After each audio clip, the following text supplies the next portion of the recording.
গল্প প্রণয় পরিণীতা। লেখায় আফরিন ইনায়েত কায়া। ব্লাউজের ফিতেটা একটু বেঁধে দিবে স্নিগ্ধ। ভেজা চুলে আয়নার সামনে দাঁড়িয়ে দুহাত পেছনে করে ব্লাউজের ঝুলে থাকা ফিতা দুটো বাঁধার চেষ্টা করছে দেবযানী। চুলের পানিতে ভিজে ফিতাগুলো লেপ্টে আছে তার পিঠের সাথে। ওপাশ থেকে স্নিগ্ধর কোন জবাব না পেয়ে আবারই নিয়ে উঠল। আহা দে না ফিতা দুটো বেঁধে। দেরি হচ্ছে তো। দেবযানীর বারবার আবদারে বিরুদ্ধ হয়ে স্নিগ্ধ উঠে গিয়ে ফিতাগুলো বেঁধে দিল। অন্য সময় হলে হয়তো স্নিগ্ধ ফিতা বাঁধার পরিবর্তে দুহাতে দেবযানীকে জড়িয়ে ধরত। তার ভেজা কানে লুতিয়ে কাঁধের মধ্যে চুমু একে বলতো, তোমাকে না কতবার বলেছি এই পিঠ ছেঁড়া ব্লাউজ পরে বাইরে যাবে না। কোন বড় পুরুষের নজর তোমার উপর পড়লে আমার কলিজা জ্বলে যায়। কিন্তু আজকে পরিস্থিতি অনেকটা উল্টো। চোখ মুখ কুঁচিয়ে আছে স্নিগ্ধ। চেহারায় প্রচন্ড বিরক্তি ছেয়ে আছে তার। কোনোরকমে ফিতা দুটো বেঁধে অফিসের ব্যাগটা নিয়ে রুম থেকে বের হয়ে গেল স্নিগ্ধ। তাতে দেবযানীর মোটেও মাথা ব্যথা নেই। কার্য উদ্ধার হওয়াতে খুশি সে। সেজেগুজে পরিপাটি হয়ে আয়নায় নিজেকে আরেকবার দেখে নিল সে। না, সব ঠিক আছে। একদম পারফেক্ট। বাসা থেকে বের হওয়ার আগ শাশুড়ির রুমের সামনে দাঁড়িয়ে বলে আসল, দুপুরের খাবার রান্না করে রেখেছি। আর আপনার ছেলের টিফিনও রেডি করে রেখেছি। দুপুরে পিয়ন আসলে তার হাতে লাঞ্চ বক্স পাঠিয়ে দিবেন কেমন? না হয় আপনার ছেলেকে উপোস করতে হবে। চলি। কথাগুলো বলে চলে আসছিল, হঠাৎ কি মনে করে আবার ফিরে গিয়ে বলে উঠল, আর হ্যাঁ, আমার আসতে দেরি হবে আজকে। অফিসে আজকে এক কলিগের বার্থডে পার্টি আছে। স্নিগ্ধ আসলে জানিয়ে দিন। জানিয়ে দিব মানে? আমি কেন জানিয়ে দেব? তুমি অনুমতি নেওনি? আমাকে জানাতে হবে কেন? তড়িৎ গতিতে কিকিয়ে উঠল স্নিগ্ধর মা। দেবযানী অবশ্য তাতে ভাবান্তর দেখালো না কোন। ধীরে সুস্থেই বলল, অনুমতি নেওয়ার তো কিছু দেখি না এখানে। সে তার নিজের মতো করে অফিসে যায়, মন চায় তখন বাসায় আসে। কই, সে তো আমার অনুমতি নেয় না। তাহলে আমি অনুমতি নিতে যাব কেন? দেবযানীর কথার জবাবে তার শাশুড়ি আর কিছু বলে না। শুধু নিজে নিজে বিড়বিড় করতে লাগলো, আর 3 মাস। তারপর ডিভোর্সটা হয়ে গেলে এই অলক্ষীকে বাসা থেকে ঝাঁটাপেটা করে বের করব। যত সব আকাম্মার দল। শাশুড়ির কথা কানে আসলে তা আমলে নিল না দেবযানী। আসলেই সে এই বাসায় আর 3 মাসের মেহমান। তার আর স্নিগ্ধর ডিভোর্স হয়ে যাবে মাস 3 পরেই। যদিও এটা 1 মাস আগেই হয়ে যাওয়ার কথা ছিল। কিন্তু লাভ ম্যারেজের পর টানা 4 বছর সংসার করে কেউ ডিভোর্স দিতে পারে, ম্যাজিস্ট্রেট সাহেব এটা হজম করতে পারেননি। তার ধারণা বড় কোন ভুল বুঝাবুঝি বা মনোমালিন্য থেকে এই দম্পতি আবেগের তাড়নায় এই সিদ্ধান্ত নিয়েছে। তাই দুইজনেই নিজ জায়গা পরিষ্কার করে ব্যক্ত করার পরেও ম্যাজিস্ট্রেট তাদেরকে আরো 4 মাস একসাথে থাকতে বলেন। যদি এই 4 মাসে তাদের মতো না পাল্টে তাহলে অফিসিয়ালি তাদের ডিভোর্স ফাইনালাইজ হয়ে যাবে। যদিও এই নিয়ে দেবযানীর কোন মাথা ব্যথা নেই। প্রতিদিনের মতো সে সব চিন্তা মাথা থেকে ঝেড়ে ঠোঁটে একটা বড়সড় হাসি ঝুলিয়ে রওনা দিল অফিসের পথে। 2 বছরের প্রণয় আর টানা 4 বছর ছুটিয়ে প্রেম করার পরে বিয়ে করেছিল দেবা আর স্নিগ্ধ। কলেজ থেকেই দেবাকে বেশ পছন্দ করত স্নিগ্ধ। দেবাকে পাওয়ার জন্য বেশ কাঠখড় পোহাতে হয়েছে তাকে। রাস্তায়, কলেজের গেটে, এমনি বাড়ির গলির মুখে ওঁত পেতে থাকতো দেবাকে দেখার জন্যে।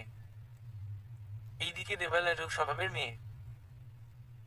ছেলেদের দিকে চোখ তুলে দেখাতেই যে মেয়ে দুবার ভাবে কারো প্রেম প্রস্তাব গ্রহণ করা যেন তার কাছে লঙ্কা কাণ্ড ঘটানোর সমান। মনে মনে সে স্নিগ্ধকে পছন্দ করতো ঠিকই, কিন্তু লোকলজ্জার ভয়ে মুখ ফুটে কিছু বলতে পারেনি সে। এইদিকে স্নিগ্ধর যেন ধৈর্যের বাঁধ ভেঙে যায় যায় অবস্থা। রাত দিন ভুলে সে একটা মেয়ের পিছনে বানের জলের মতো ছুটছে। অথচ মেয়ের হাব ভাব যেন তাকে দেখে দেখে না। এমন নয় যে স্নিগ্ধ তাকে জানায়নি ভালোবাসার কথা, কিন্তু দেবাই যেন সব দেখেও অন্ধ, সব জেনেও অজানা। অবশেষে ধৈর্যের সীমা ভেঙে স্নিগ্ধ একদিন চড়াও হলো দেবার উপরে। কলেজের দিনগুলো শেষে পথে তখন। বর্ষাকালে যখন তখন হঠাৎ বৃষ্টি শুরু হয়। তবে সেদিন সকাল থেকেই মুষলধারে বৃষ্টি হচ্ছিল। দেবার অভ্যাস ছিল ঝড় হোক টর্নেডো হোক এমনি দুনিয়া উল্টে গেলেও কখনো সে কলেজের ক্লাস মিস দিত না। তাই অভ্যাস মতো ছাতা নিয়ে বের হলো সে কলেজের পথে। গলির এই মুখটা সচরাচর ফাঁকা থাকে। বৃষ্টির জন্য যেন আরো নির্জন। দেবা ছাতা মাথায় ধীর পায়ে কলেজের দিকে এগাচ্ছে। হঠাৎ করে কাক ভেজা অবস্থায় স্নিগ্ধ এসে দাঁড়াল তার সামনে। স্নিগ্ধর চোখগুলো লাল টকটকে হয়েছে। রাগে না বৃষ্টিতে ঠান্ডা লেগে এই মুহূর্তে ঠিক বোঝা যাচ্ছে না। ষাঁড়ের মতো ফুঁসছে সে। হঠাৎ করে স্নিগ্ধকে দেখে দেবার আত্মা যেন খাঁচা ছাড়ার উপক্রম। দেবা কিছু বলার আগেই স্নিগ্ধ তেতিয়ে উঠল। এই মেয়ে সমস্যা কি তোমার? হ্যাঁ, চোখে কি কম দেখ নাকি? না দেখে না দেখার ভান করছো? খুব ভাবনা তোমার? রাত দিন এক করে ঘুরছি তো দাম দিচ্ছ না, তাই না? কিসের এত ভাব তোমার? হ্যাঁ, কতবার প্রেম নিবেদন করেছি, কতভাবে জানিয়েছি তোমাকে ভালোবাসি, তার খেয়াল আছে? আর কিভাবে বললে বুঝবে যে তোমার হাসি আমাকে পাগল করে দেয়? তোমার ওই মায়াবী চোখ দিয়ে তাকালে আমার বুক ক্ষত হয়ে যায়। তোমার ওই চুলের বাঁধনে আমার মন আটকা পড়ে আছে। তোমার ওই গোলাপি ঠোঁট দুটোতে চুমু খাওয়ার জন্য আমি বেকুল হয়েছি। আর কতভাবে বললে আমার ভালোবাসা কবুল করবে তুমি? হ্যাঁ, অন্য কেউ বলে তুলে নিয়ে গিয়ে কে ছেড়ে দিত তখন বুঝি খুব ভালো লাগতো, তাই না? ভদ্র ব্যবহার করছি বলে গায়ে লাগে না। শোনো মেয়ে, এতদিন অনেক ঘুরেছি, তোমার পিছনে অনেক ভালোবেসেছি, কিন্তু তুমি পাত্তা দেওনি। এত অবহেলা আর নেমে যাচ্ছে না। আজ থেকে তুমি তোমার রাস্তায়, আমি আমার রাস্তায়। নিকুচি করি তোমার আমি। এক নিঃশ্বাসে কথাগুলো বলে পিছন ফিরে চলে যেতে লাগলো স্নিগ্ধ। স্নিগ্ধর প্রতিটা কথা হা করে গিলছিল সে। স্নিগ্ধর কথাগুলো প্রচন্ডভাবে আঘাত করেছে তাকে। অনেক কষ্টে কান্না আটকিয়েছে সে। কিন্তু স্নিগ্ধর শেষ কথাটা কোনভাবেই হজম হলো না তার। না, এভাবে মেনে নেওয়া যাবে না। ছাতাটা ছুঁড়ে ফেলে লম্বা লম্বা পা ফেলে এগিয়ে গিয়ে স্নিগ্ধর দিকে। খপ করে পিছন থেকে স্নিগ্ধর কলারটা টেনে ধরল দেবা। পেছনে ফিরে বেশ অবাক হলো স্নিগ্ধ।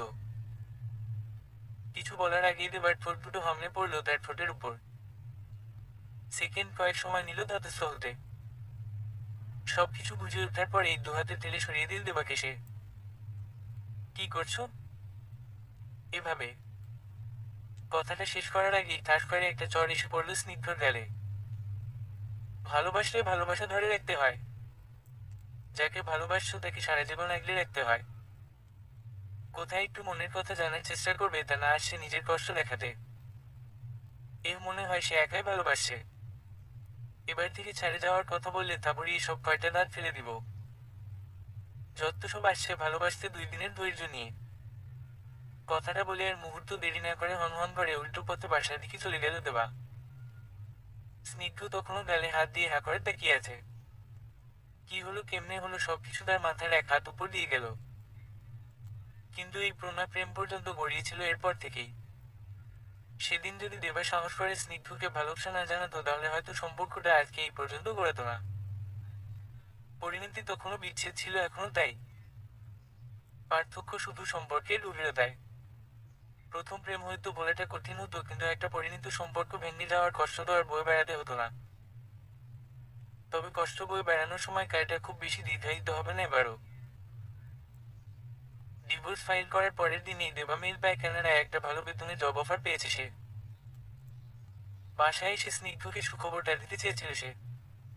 কিন্তু তার আগেই স্নিগ্ধ তাকে ডিভোর্স পেপার ধরিয়ে দেয়। সেদিন আর বলা হয়নি স্নিগ্ধকে।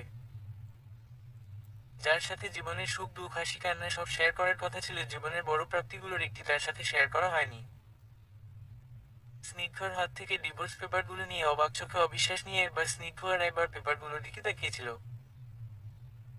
কিন্তু স্নিগ্ধর কোন ভাবান্তর না দেখে হাসি মুখে জিজ্ঞেস করে, কবে নাগাদ লাগবে? যত তাড়াতাড়ি সম্ভব। দেবা আর কিছু বলেনি, হাসি মুখে সাইন করে দেয় সে পেপারগুলোতে। অতীত স্মৃতির ভিড়ে আটকে ছিল দেবা। কলিগের ডাকে ঘোর ভাঙল তার। তা মিসেস রয় ভিসা পেলেন? না, আজই তো অ্যাপ্লাই করলাম মাত্র। সময় লাগবে তো। চাইলেই তো আর সবকিছু হয় না, সময় লাগে। ঠোঁটে হাসি ধরে রেখে ডেস্ক গুছিয়ে নিল।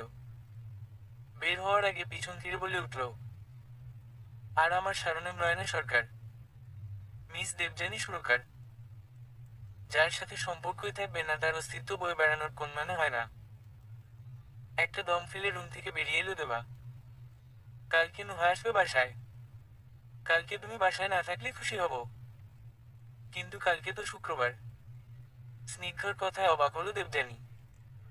তার কথায় স্নিগ্ধর কোন ভাবান্তর হলো না। ভাবখানা এমন যেন দেবযানীর প্রতি প্রচন্ড বিরক্ত সে। দেবযানী কথা বাড়ায় না, শুধু টিটকারি সুরে বলল, ও তোমার হবু বউ বুঝি ডিনার ডেটে আসবে? দেবযানীর কথায় বিরক্ত হলো স্নিগ্ধ। গলা চেঁচিয়ে উত্তর দিল, সেটা নিয়ে তোমার মাথা ব্যথা করার কোন দরকার নেই। স্নিগ্ধর কথায় মোটে দমল না দেবযানী। উল্টো সুর পাল্টে বলল, বার রে, আমার বর্তমান স্বামী কি করছে না করছে তার খোঁজ বুঝে রাখবো না? দেখো জানবি। ও দেবযানী। কথা শেষ করতে দিন এসে স্নিগ্ধকে। তার আগেই আটকিয়ে দিয়ে দেখে। রাগে ফুঁসছে স্নিগ্ধ। জোরে একটা নিঃশ্বাস ফেলে নিজেকে শান্ত করার চেষ্টা করছে সে। দেখো দেবযানী, আমি কি করব না করবো এটা নিয়ে তোমার মাথা ঘামানোর দরকার নেই। আমার ব্যক্তিগত লাইফে কারো হস্তক্ষেপ আমার পছন্দ না। So please stay out of it. ডিভোর্সের আগ পর্যন্ত অফিসিয়ালি আমি তোমার অর্ধাঙ্গিনী। সুতরাং তোমার পছন্দ হোক বা না হোক আমার জানার অধিকার আছে। বাট এনিওয়েজ আমার ইচ্ছে নেই জানার। তুমি তোমার মতো থাকো। এমনিতেও কালকে অফিসে পার্টি আছে আমার। কথাগুলো বলে উঠে চলে গেল দেবযানী। কথাগুলো স্নিগ্ধকে উদ্দেশ্য করে বললেও সে গায়ে মাখল না। নিজের মতো ল্যাপটপে মাথা গুঁজে কাজ করতে লাগলো। কাজ বললে ভুল হবে।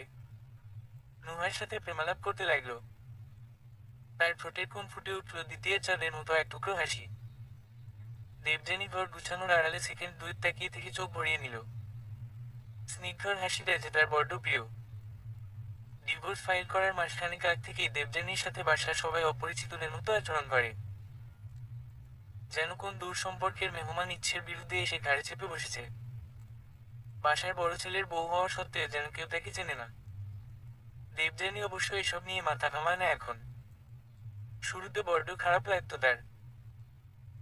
চোখ ফাটিয়ে কান্না আসতো। খুব করে ইচ্ছে হতো স্নিগ্ধকে জড়িয়ে ধরে ভ্যাভা করে কেঁদে মনের বোঝা হালকা করতে। প্রথম প্রথম স্নিগ্ধ বেশ যত্ন করে তার আবদারগুলো শুনত। হাসি মুখে তার চোখের পানি মুছে দিত। তারপর দুহাতে আগলে জড়িয়ে নিত ভালোবাসার উষ্ণতায়। কিন্তু ধীরে ধীরে স্নিগ্ধটা কেমন যেন বদলে যেতে লাগলো।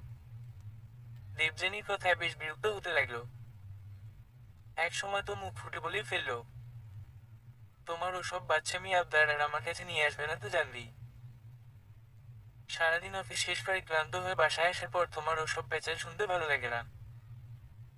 স্নিগ্ধর কথায় সেদিন বেশ অবাক হয়েছিল দেবযানী। কিন্তু মুখ ফুটে বলেনি কিছু। ঠিকই তো বলেছে। ছেলেটা সারাদিন এত কষ্ট করে খাটাখাটনি করে অফিসে, আর সে বাসায় বসে কয়েকটা ঘরের কাজই তো করে। স্নিগ্ধর অবস্থা বুঝে সেদিন চুপ হয়ে যায় দেবযানী। গুটিয়ে নেওয়া শুরু করে নিজেকে।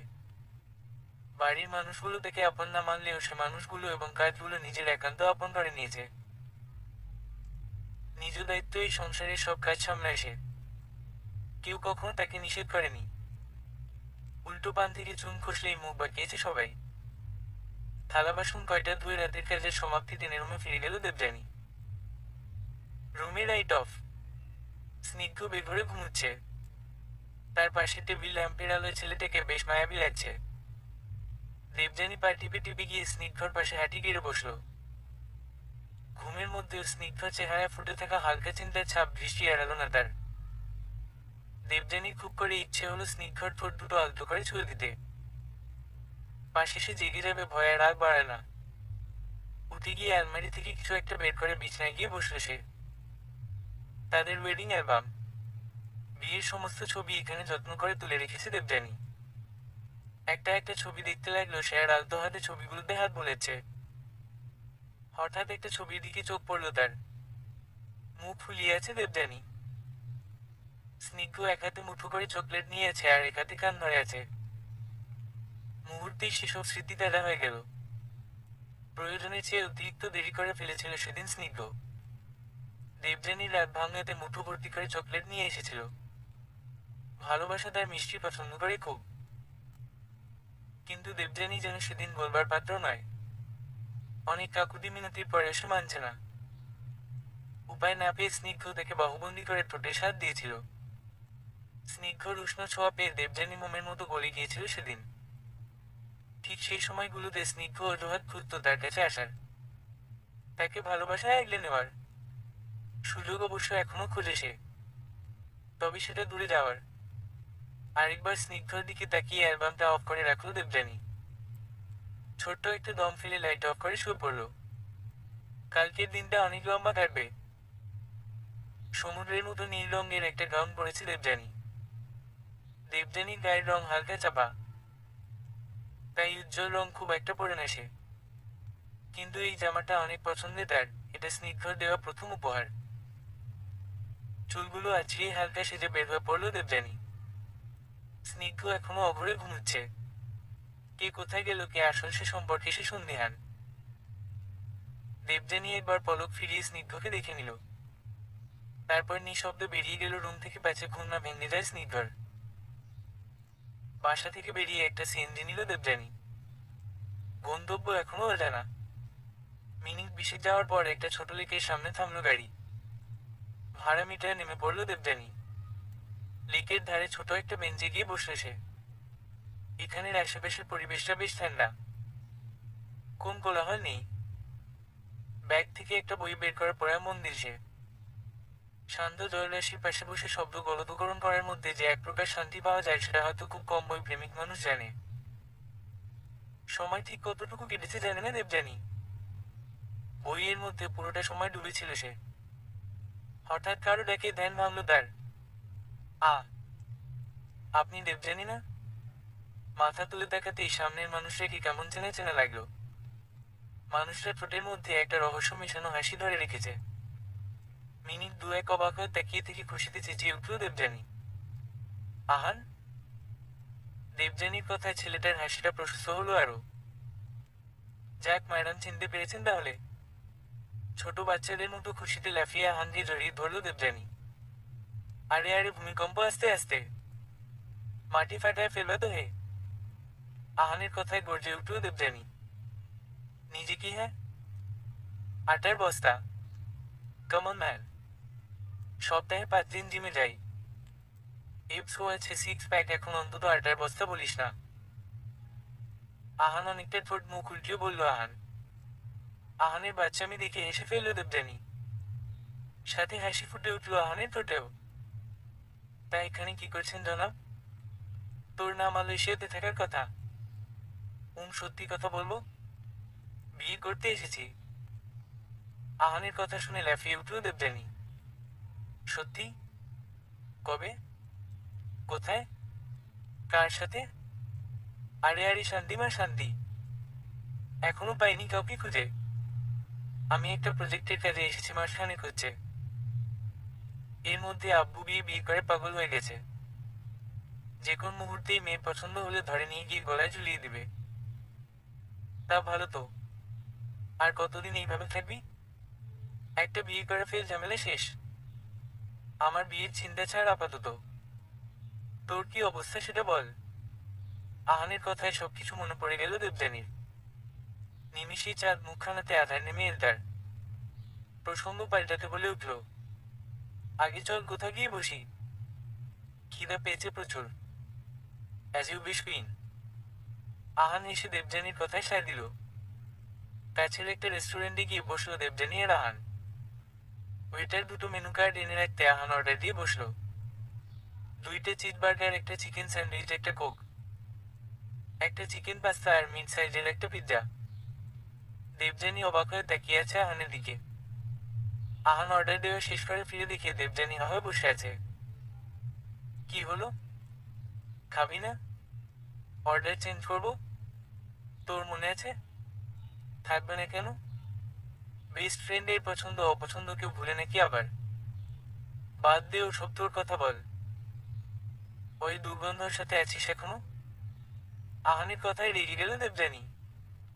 আহানের হাতে তাস করে একটা থুয়া বসিয়ে দিল আহানের হাতে। কি দেখে যে তুই ওই ছেলের প্রেমে পড়ছিলি রে ভাই? সেই কলেজ থেকে তোদের গায়ে পড়া প্রেম দেখে আমার গায়ে জ্বলতো। আহানের কথার কোন জবাব দিচ্ছে না দেবযানী, চুপ করে শুনে যাচ্ছে শুধু। কিছুক্ষণ পর ওয়েটার এসে খাবার সার্ভ করে গেল। আহান খাবারের দিকে মন দিল। তার নিজের কথা বল শুনি। তখন থেকে তো আমি একা বক বক করতেছি। দেবযানী কোন কিছু বলতে চাচ্ছিল না, কেমন যেন এড়িয়ে চলছিল। কিন্তু আহানও নাছোড় বান্দা, শেষমেশ না পেয়ে কোন রকমে একটা হাসি টেনে বলল, আহান আমি ম্যারিড। স্নিগ্ধ আর আমার বিয়ে হয়েছে বছর 3 হলো। দেবযানীর কথা শুনে ভীষণ খেলে আহান। কেমন জানি, মজা করিস না। আহান আমি সিরিয়াস, মজা করছি না। কথাটা বলেই কপালের চুলগুলো কানের পিছে গুজল দেবযানী। আহানের চোখ আটকে গেল দেবযানীর কপালের ওই সিঁদুর টোকার দিকে। আহান যেন 440 ভোল্টের শক খেয়ে গেছে। সেকেন্ড কয়েক তোবদা খেয়ে থেকে সব হরণ করল সে। তারপর শান্ত কণ্ঠে বলে উঠল, যদি বিয়ে হয়ে থাকে তাহলে লুকাচ্ছিস কেন জানি? তুই তো লুকানোর মতো মেয়ে না, ঢোল পিটিয়ে গোটা সমাজকে জানানোর মেয়ে। কি হয়েছে সত্যিকারে বলতো? ঠিক এই জিনিসটাই শুরু থেকেই ভয় পাচ্ছিল দেবযানী। স্নিগ্ধ আর তার প্রেম চললেও দেবযানীর কিছু কিছু জিনিস আহান স্নিগ্ধর থেকেও ভালো বুঝত। শত এড়ানোর পরেও বিয়ে নিয়ে তার মন খারাপের বিষয়টা ঠিকই বুঝতে পেরেছে ছেলেটা। আহান চোখ শুরু করে দেবযানীর দিকে তাকিয়ে আছে। দেবযানী একটা দম ফেলে সব বলতে শুরু করলো। পুরোটা দিন দেবযানী আহানের সাথে কাটিয়েছে। আহান এক মুহূর্তের জন্য তাকে একা ছাড়েনি। পুরোটা সময় চেষ্টা করেছে তাকে হাসানোর। সন্ধ্যার কিছু আগে আহান বাসায় ড্রপ করে দেয় দেবযানীকে।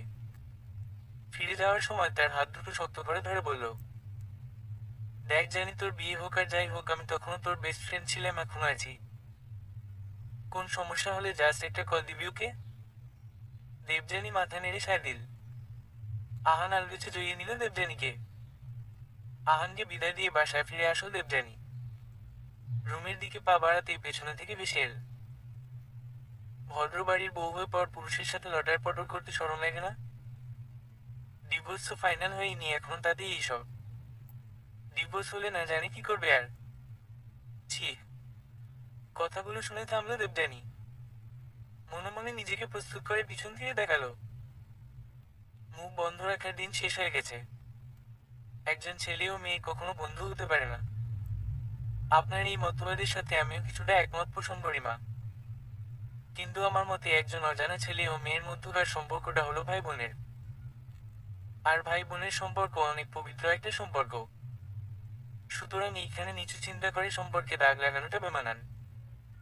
আর হ্যাঁ, সম্পর্ক শুধু শারীরিক হয় না, সম্পর্ক হয় মনের।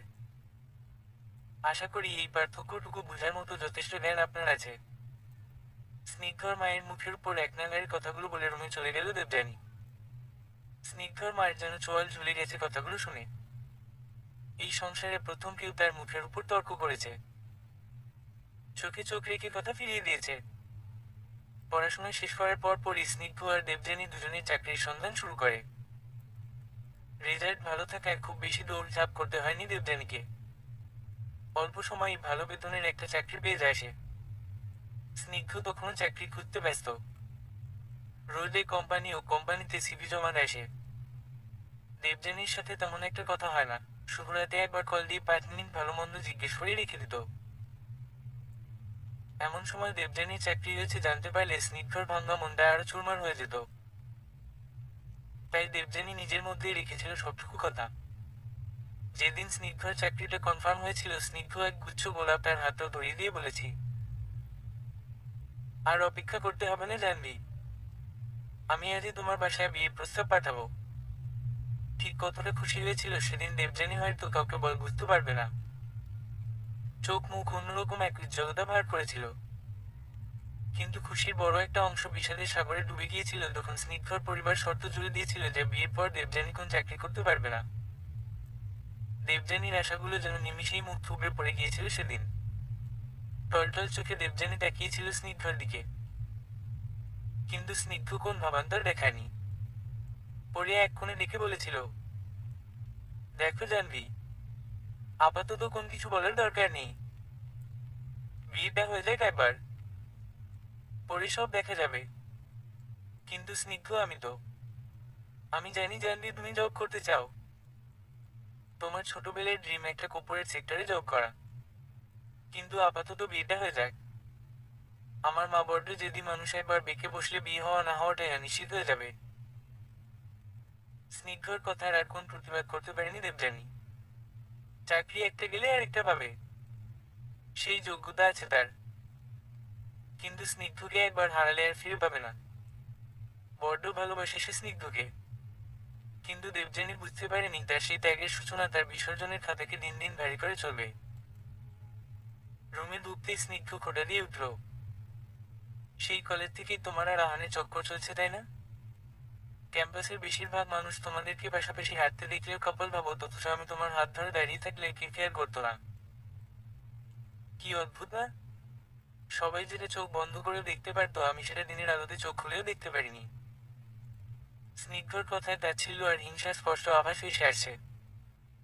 দূর সম্পর্কের কেউ যখন কোন কিছু নিয়ে আঙ্গুল তুলে তখন ব্যাপারটা বেশ হাস্যকর, কিন্তু খুব কাছের কেউ যখন সবকিছু জেনে সন্দেহের ধাঁধাকে পিষতে থাকে তখন যেন কলিজা থেকে রক্তক্ষরণ শুরু হয়।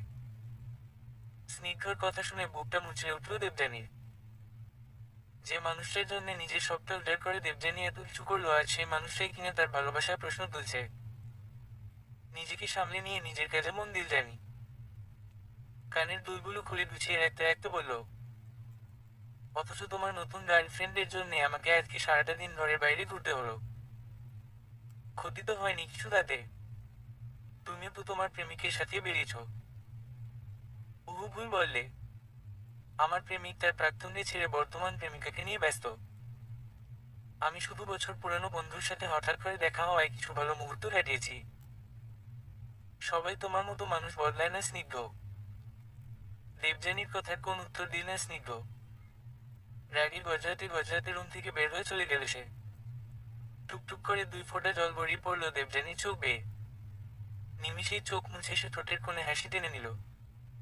মাস 2 পার হয়ে গিয়েছে, আহান দেশে এসেছে। এই 2 মাস দেবযানীর বেশ হাসি খুশি কেটেছে। আহান কখনো তাকে মন খারাপ করে থাকতে দেয়নি। ছেলেটা কোন না কোন ভাবে বুঝে যায় যে দেবযানী মন খারাপ করে আছে। যেভাবেই হোক আকাশ পাতাল উল্টে দিয়ে সে দেবযানীর মুখে হাসি টানার চেষ্টা করে। তাই জানিও আর খুব বেশি মন খারাপ করার অবকাশ পায় না আর এখন। সারাদিন বেড়ে ব্যস্ত সে। বেশিরভাগ দিনই আহান ডিনারের কোন না কোন বাহানা বের করে। দেবযানী শত না করলেও আহানের জেদের কাছে হেরে গিয়ে বাধ্য হয় তার সাথে যেতে। স্নিগ্ধ এখন কোথায় কখন তার সাথে যায় কার সাথে আসে এ নিয়ে আর তেমন মাথা ঘামানোর সময় থাকে না দেবযানীর। ওর পুরোটা সময় এখন দখল করে রেখেছে আহান। সময় গড়িয়ে 2 মাস পার হয়ে গেছে আহানের দেশে ফেরার। প্রজেক্টের কাজ পায় শেষ তার। অথচ তার বাবা এখনো তার জন্য যোগ্য প্রার্থী খুঁজে পাচ্ছে না দেখে দেশে বসে বসে অপেক্ষার প্রহর গুনতে হচ্ছে তাকে। আর দেবযানী আশায় আছে কবে তার পেপার ওয়ার্ক ক্লিয়ার হয়ে যাবে আর সবকিছু থেকে মুক্ত হয়ে ডানা মেলবে দূরে কোথাও। আচ্ছা, তবে কই তার ভালোবাসার মূল্য, তার স্বাধীনতা ছিল? দেবযানী কি ভালোবেসে নিজেকে বিসর্জন দিয়ে দিয়েছিল? সব মেয়েরাই কি এমন করে, নাকি তার বেলাতেই বৈষম্য? উত্তর খুঁজে পায় না দেবযানী। শুধু চিন্তা আর বিষণ্ণতার এক অমোঘ কালো মেঘ এসে ছেয়ে দেয় চারপাশ। ছেলেটাকে বড্ড বেশি ভালোবেসেছিল সে। কলেজের শেষ দিনগুলোতে একবার স্নিগ্ধ দেবযানীর হাতটা শক্ত করে ধরে বলেছিল, জানো জানবি, তোমার ওই কাজল কালো চোখ দুটোতে আমি আমার সর্বনাশ দেখেছি। তোমার ঠোঁটের মাতাল করা হাসি আমাকে ডুবিয়ে রেখে সবসময় তোমার মায়। এই মেয়ে কি জাদু করেছো তুমি আমার উপরে? কেন এতটা ভাবি তোমাকে আমি? ছেড়ে যাবে না তো আমাকে কখনো? তোমাকে ছাড়া কি নিয়ে থাকবো বলো তো? স্নিগ্ধর কথাগুলো শুনে চোখ ভরে এসেছিল দেবযানীর। সব কিছু ভুলে শক্ত করে জড়িয়ে ধরেছিল স্নিগ্ধকে সে। এমন একটা ছেলেকে ভালো না বেশি কি থাকা যায়? চাইলে কি দূরে থাকা যায় তার থেকে? ঠোঁট নাড়িয়ে মৃদু স্বরে উত্তর দিয়েছিল, না, কখনো না। অথচ কত অবাক করার মতো বিষয় না? এই স্নিগ্ধই আর তার অশ্রু বর্ষণের কারণ। যে স্নিগ্ধ তাকে হারানোর ভয় করেছিল আর সেই কিনা তাকে দূরে ঠেলে দিতে ব্যস্ত। মানুষ কত অদ্ভুত, তাই না? শুধু প্রতীক্ষার দিন গুনছে দেবযানী। কখন তার ভিসা আসবে আর সে কখন সব স্মৃতির মায়া ছেড়ে উড়াল দিবে দূরে কোথাও। চারদিকের পরিবেশটা যেন তার আর সহ্য হচ্ছে না। 1 মাসেরও কম সময় রয়েছে, কিছুদিনের মধ্যেই তারা স্নিগ্ধর ডিভোর্স ফাইনাল হয়ে যাবে। স্নিগ্ধ অধীর আগ্রহে মুখিয়ে আছে কখন তাদের ডিভোর্সটা হয়ে যাবে আর সে নতুন বিয়েটা করবে। যদিও ডিভোর্সের আগে স্নিগ্ধর বিয়ে নিয়ে তেমন কোন মাথা ব্যথা নেই দেবযানীর। থেকেই বা লাভ কিসে? স্নিগ্ধর তাতে কিছু আসে যায় না। কিন্তু স্নিগ্ধর নতুন গার্লফ্রেন্ড এই জিনিসটা সহ্য করতে পারে না। তার ভাষ্যমতে সে কারো জীবনে সেকেন্ড লেডি হতে চায় না। যদিও ডিভোর্স হলে তার এই খেতাবের কতখানি পরিবর্তন হবে ভেবে পায় না দেবযানী। তবে অহেতুক এসব নিয়ে সে ভাবতে চায় না। মাঝে মাঝে তার নিজের উপর প্রচন্ড রাগ হয়। ইচ্ছে করে কলেজের দিনগুলোতে ফিরে গিয়ে নিজেকে আটকাতে। সেদিন যদি বৃষ্টির ছিটা দেখে সাহস জুগিয়ে স্নিগ্ধর প্রস্তাবখানা গ্রহণ না করে প্রত্যাখ্যান করে দিত তাহলে হয়তো আজকে তার জীবনটা অন্যরকম হতো। ডিভোর্স ফাইল করার পর থেকে এই চিন্তাটা প্রায়শই তার মাথায় ঘুরপাক খায়। ঠিক তারপরেই মনে হয় স্নিগ্ধর সাথে কাটানো মুহূর্তগুলো তার জীবনের সবচেয়ে সুন্দর সময়। স্নিগ্ধর সাথে না থাকলে হয়তো সে এই মুহূর্তগুলোকে পেত না। জীবনে স্মৃতি বলতে কিছু থাকতো না। এই যেন হতাশার মধ্যে আশা খুঁজে নিজেকে সান্ত্বনা দেওয়ার ব্যর্থ চেষ্টা। তবে আহান আসার পর থেকে এই আশা হতাশার অনুভূতিগুলো যেন পাল্টাতে শুরু করেছে। এখন আর স্নিগ্ধকে নিয়ে তেমন প্যারা খায় না দেবযানী। স্নিগ্ধ কি করলো, কোথায় গেল, ঘরে ফিরল কিনা এসবের খোঁজ রাখে না সে। মোট কথায় স্নিগ্ধ আর আগের মতো তার কাছে মূল্য পায় না। কিন্তু নিজের হঠাৎ এমন বদলে যাওয়া অনুভূতি বেশ ভাবাচ্ছে দেবযানীকে। স্নিগ্ধ যতই যাই করুক না কেন সে তাকে ভালোবেসেছিল। তাহলে হঠাৎ করে তার নিজেকে স্নিগ্ধর প্রতি এমন অনুভূতি শূন্য মনে হচ্ছে কেন? তাহলে কি সে স্নিগ্ধর মতো অনুভূতিকে মূল্যহীন করে ফেলেছে? কথাগুলো ভাবতে ভাবতে হঠাৎ ফোনটা বেজে উঠল। দেবযানী ঘড়ির দিকে তাকিয়ে ফোন হাতে নিল। ঘড়ির কাঁটা রাত 12টা ছুঁই ছুঁই করছে। হালকা ভ্রু কুঁচকে সে কলটা রিসিভ করলো। কলটা রিসিভ করতেই উপাস থেকে আহানের গলা ভেসে এল। এই দেবযানী, কালকে ফ্রি আছিস? বিকালে একটা রেস্টুরেন্টে আমার কনফারেন্স আছে একটা। নতুন রেস্টুরেন্ট? আমি মিটিং শেষ করলাম, তারপর দুইজন মিলে ফুড ফাইট করলাম। কি বলিস? আহানের কথাগুলো রোবটের মতো শুনে গেল দেবযানী। কি উত্তর দেবে যায় বা দেবযানী কি উত্তর দিবে ভেবে পাচ্ছে না। সেকেন্ড কয়েক নীরবতার পর আবার আহান বলে উঠল, কমন ব্রো। কালকে শনিবার। কালকে তোর অফিস নাই। আর যদি থাকে ওয়ার্কিং আওয়ারে পড়ে যাওয়া যাবে না। চল না প্লিজ। অনেক দিন ধরে কারোর সাথে আড্ডা দেওয়া হয় না ঠিকভাবে। প্লিজ না করিস না। আহান বাচ্চাদের মতো আবদার শুরু করেছে। যেটা দেখে দেবযানী কি করবে বুঝে উঠতে পারছে না। আহানের আইডিয়াটা খারাপ না, কিন্তু কোথাও যেন একটা খটকা কাজ করছে। মন টানছে না দেবযানীর। হয়তো স্নিগ্ধকে নিয়ে বেশি স্ট্রেসার হয়ে পড়েছে সে। দেবযানী কিছু বলবে তার আগেই স্নিগ্ধ উচ্চ শব্দে হাসতে হাসতে রুমে ঢুকলো। রুমে যে দেবযানী আছে বা থাকতে পারে সেদিকে খেয়াল নেই তার। আপন মনে ফোনে কথা বলছে সে। হ্যাঁ ডার্লিং, বেশ মনে আছে আমার। কালকে তোমার জন্য আমি অফিসের কাজ শিফট করে নিয়েছি। কালকে দিনটা শুধু তুমি ময়। স্নিগ্ধর কথা শুনে বুকটা দুমড়ে মুছে গেল দেবযানীর। চোখ টলটল করে উঠল তাই নিমিষেই। ওপাশ থেকে আহান অনবরত হ্যালো হ্যালো করেই চলছে। দেবা? এই দেবযানী, শুনতে পাচ্ছিস? কইলে? এই দেবযানী, চল না যাই। হ্যাঁ হ্যাঁ, যাই চল। কখন বল? আমি অফিসের কাজ শেষ করে রেডি হয়ে থাকবো। দেবযানীর কথা শুনে আহান খুশি হয়ে গেল। সামনাসামনি না দেখলেও দেবযানী অনুমান করতে পারছে, আহানের চোখে মুখে খুশির আভাস স্পষ্ট আন্দাজ করতে পারছে। ওকে, তাহলে আমি তোকে কাল অ্যাড্রেস জানিয়ে দিবনে। তুই অফিস শেষ করে রেডি হয়ে থাকিস। আমার ড্রাইভার গিয়ে তোকে নিয়ে আসবে। ওকে? আহানের কথা ছোট্ট করে জবাব দিব Debjani. Okay. Okay then. See ya. Good night. বলে খুট করে ফোনটা কেটে দিল আহান। ফোনটা কান থেকে নামিয়ে এক পাশে ফেলে রাখল দেবযানী। তার চোখ এখনো স্নিগ্ধর উপর আটকে আছে। স্নিগ্ধ নিজের মতো করে প্রেমালাপ করছে। তার পরনে এখনো অফিসের কাপড় চোপড়। এক পায়ে মোজা, একটা কোথায় কে জানে। গলার টাইটা হালকা লুজ করে বিছানায় শুয়ে শুয়ে নিজ ভেজে মগ্ন সে।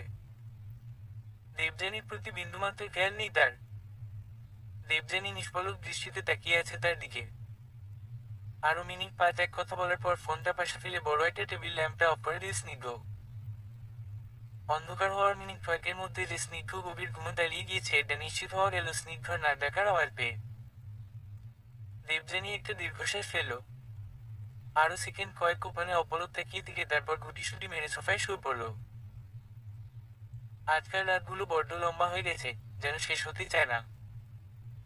ধীরে ধীরে রুমের অন্ধকার সয়ে এল দেবযানীর চোখে। নিজে নিজে মনকে সান্ত্বনা দিল, এভাবে একদিন জীবনের অন্ধকার সয়ে আসবে। তখন শুধু প্রতীক্ষা থাকবে সকালের। কিন্তু এত সবই সূচনা। এখনো যে অনেকটা পথ বাকি। আহান একটা গাঢ় খয়েরি কালারের শার্ট পরেছে। যতদূর দেবযানীর মনে আছে এই রংটা তার অপছন্দের। নিজের অপছন্দের কাজ করতে দেখে বেশ অবাক হলো দেবযানী। বেশ খানিকক্ষণ উসফুস করার পর যখন জিজ্ঞেস করতে যাবে তখনই আহান বলে উঠল, হ্যাঁ, খয়েরি কালার আমার খুব অপছন্দের। কিন্তু মনে আছে তুই কলেজে থাকতে একবার বলেছিলি আমাকে খয়েরি পরলে মানায়। তোর ইচ্ছার বিরুদ্ধে জোর করে তোকে রেখেছি আজকে। ভেবেছিলাম অনন্ত পছন্দের শার্ট পরলে তোর মুডটা ভালো হবে। কিন্তু তুই যে সেই পেঁচার মতো মুখ করে বসে আছিস। কি হয়েছে তোর বলতো দেবযানী? মানে মানুষের কষ্ট থাকলে শোক করে মানলাম, কিন্তু তোর মতো এত শোক করতে কাউকে দেখিনি। যে দেবযানী কিনা আগে লাফিয়ে চারপাশ অস্থির করে তুলতো সে কিনা বসে আছে চুপচাপ। কথা বলতে শুরু করলে মুখে হাত দিয়ে রেখে থামানো যেত না, তা নাকি আজ বলার মতো শব্দ নেই। এই দেবযানী সত্যি করে বলতে হয়েছে নাকি?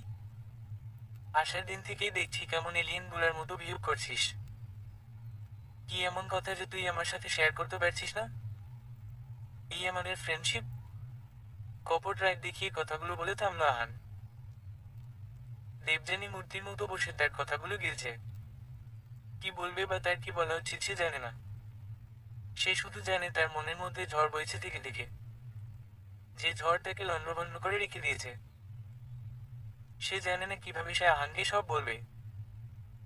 দেবযানীকে চুপ থাকতে দেখে এবার বিরক্ত হলো আহান। প্রসঙ্গ পাল্টানোর জন্য বলে উঠল, কি খাবি বল? কি অর্ডার দিব তোর জন্যে? দেবযানী হাতের মেনু কার্ডটা নিয়ে একবার চোখ বুলাল। অতীতের কিছু স্মৃতি যেন নিমিষেই চোখের সামনে ভেসে উঠল তার।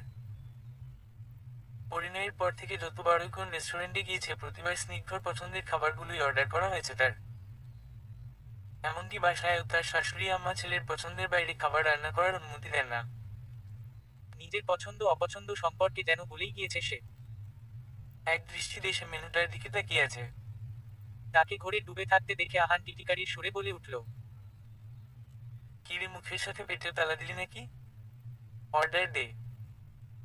আহানের কথা শুনে দেবযানী হালকা হেসে খাবার অর্ডার দিল।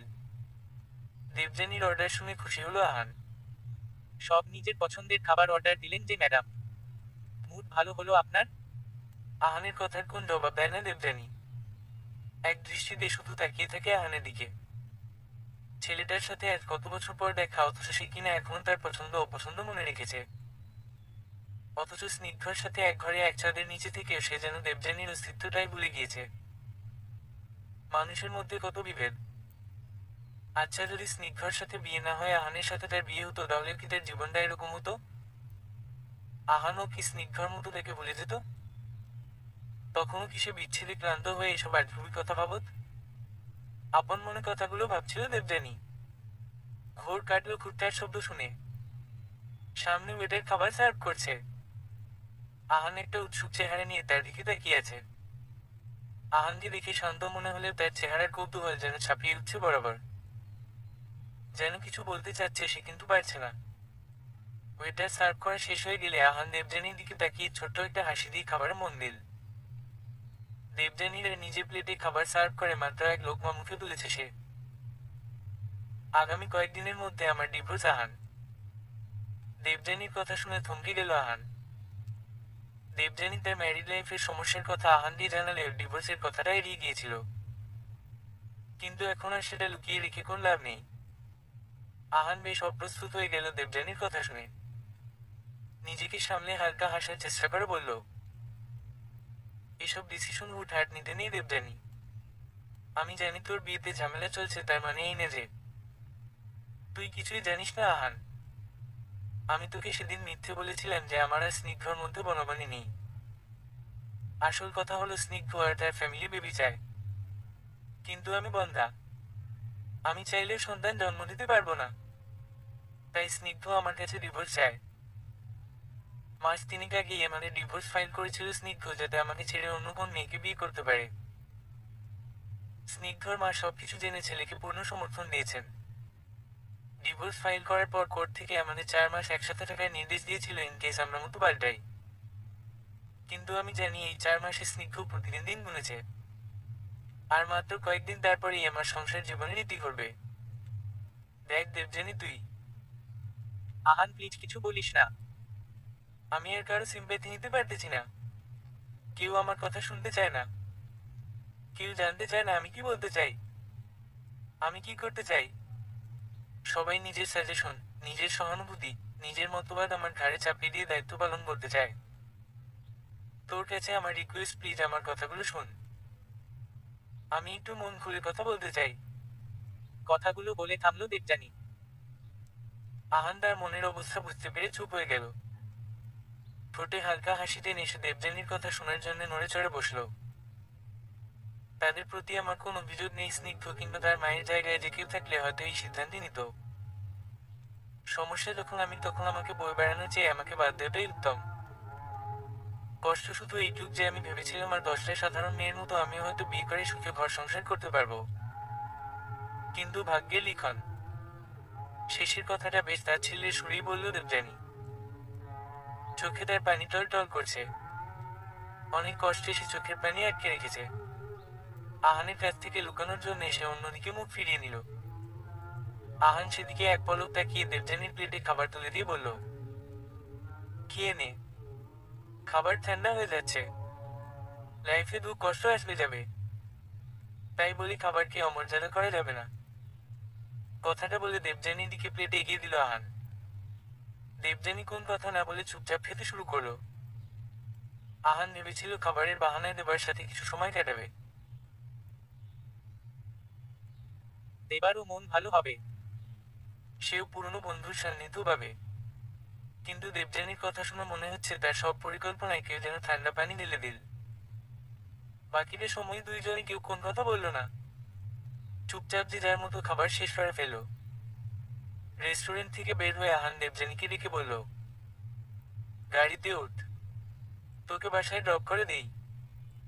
ভয় নেই, মাঝপথে নামিয়ে দিব না, তোকে ঠিক গন্তব্যে পৌঁছে দিব। খোটা দিচ্ছিস? উহু, ভরসার হাত বাড়িয়ে দিচ্ছি। দেবযানীর আর কোন কথা বাড়ায় না, হালকা হেসে গাড়িতে উঠে বসলো। বিশ্বাস, ভরসা, ভালোবাসার কথাগুলো যেন তার কাছে খেলা মাত্র। যে কেউ আসে শব্দগুলো নিয়ে খেলে চলে যায়। এক গভীর ভাবনায় ডুবে চারপাশের জগৎ থেকে নিজেকে বিচ্ছিন্ন করে নিল সে। গাড়ি চলতে শুরু করলো আপন গতিতে। সময়ের নাগাল পাওয়া যেন মানুষের স্বভাব বিরুদ্ধ। যখন কেউ অপেক্ষা করে তখন যেন সময় ধীর গতির পরিচয় দেয়, অথচ ব্যস্ততার মাঝে যেন সে ছুটে চলে নিজ গতিতে। সময়ের বয়ে যাওয়া নিয়ে তাই মানুষের আফসোস যেন বহুকালে। ফোনের স্ক্রিনে তারিখ দেখে একটা দীর্ঘ নিঃশ্বাস ফেলল দেবযানী। ভেবেছিল হয়তো এই 3 মাস সময়টা অনেক লম্বা হতে চলেছে তার জীবনে। শুরুর দিনগুলো যেন আসলেই লম্বা চলছিল। সবকিছু সহ্য করা যেন কষ্টকর হয়ে উঠছিল। কিন্তু হঠাৎ করে আহান আসায় সবকিছু কেমন যেন পাল্টে গেল। সময় যেন পানির মতো বয়ে গেল। দিন 5 পরেই তারা স্নিগ্ধর ডিভোর্স ফাইনাল হয়ে যাবে। হাতে অ্যাপয়েন্টমেন্ট লেটারটা নিয়ে আরেক দফা দেখল সে।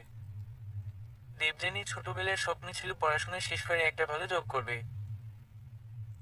সেই হিসেবে দিন রাত শ্রম দিয়ে নিজের যোগ্যতার পরিচয় দিয়েছিল সে। কিন্তু স্নিগ্ধর জন্য সেই স্বপ্নকে যেন সে নিজেই বাক্স বন্দি করে রেখেছিল। কিন্তু আজকে এবার সে বাক্স খোলার পালা। টেবিলের এক পাশে অ্যাপয়েন্টমেন্ট লেটারটা রেখে অপর পাশে তাকালো সে। পাসপোর্ট, ভিসা আর যাবতীয় কাগজপাতি রাখা আছে।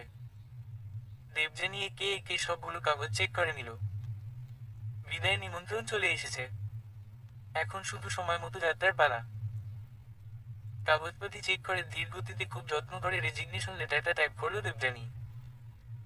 কেন জানি মনে হচ্ছে সবকিছুর একটা সমাপ্তি ঘটতে চলছে, অথচ তার কোন খারাপ লাগা কাজ করছে না। চোখ ভরে আসছে না তার, বুকের ভেতর কোন ব্যথা অনুভব হচ্ছে না। শুধু অনুভব হচ্ছে একরাশ শূন্যতা আর আফসোস। তার স্বপ্ন পূরণ হচ্ছে, নতুন আর সুন্দর এক জীবনের পথে পা বাড়াতে চলেছে সে। এসব ভাবলেই একটা স্বস্তি অনুভব করছে সে। কিন্তু সেই সাথে শূন্যতায় ভরে যাচ্ছে তার বুক। এত সহজে কি সে পারবে তার অতীত ভুলতে? এত সহজেই কি পারা যায় নিজের ভালোবাসাকে ভুলে নতুনের পথে পা বাড়াতে? সমাজের তথাকথিত মুভ অন করা কি এতটাই সহজ? মানুষ কিভাবে পারে তাদের সবকিছুকে ভুলে হাসি মুখে সবকিছু সামলাতে? ভাবনার গভীরে ডুবে যায় Debjani. Debjani, we are meeting at evening 7। তোর অফিসের পাশে একটা নতুন ওয়াকওয়ে হয়েছে। বেশ কয়েকটা ফুচকার দোকানও দেখেছি সেখানে। গonna try that today, ওকে? হ্যাঁ, হ্যালো, আহান। দেবযানী কিছু বলার আগেই আহান ফোনটা কেটে দিল। এক গাল হেসে নিল সে। ছেলেটার বাচ্চা মেয়ে এখনো যায়নি। বিকেল হতেই টেবিল গুছিয়ে অফিস থেকে বের হয়ে আসল সে। ইদানিং তেমন কোন কাজ থাকে না, শুধু আগের কাজগুলোই মনিটর করতে হয়। তাতে খুব বেশি একটা সময় লাগে না দেবযানীর।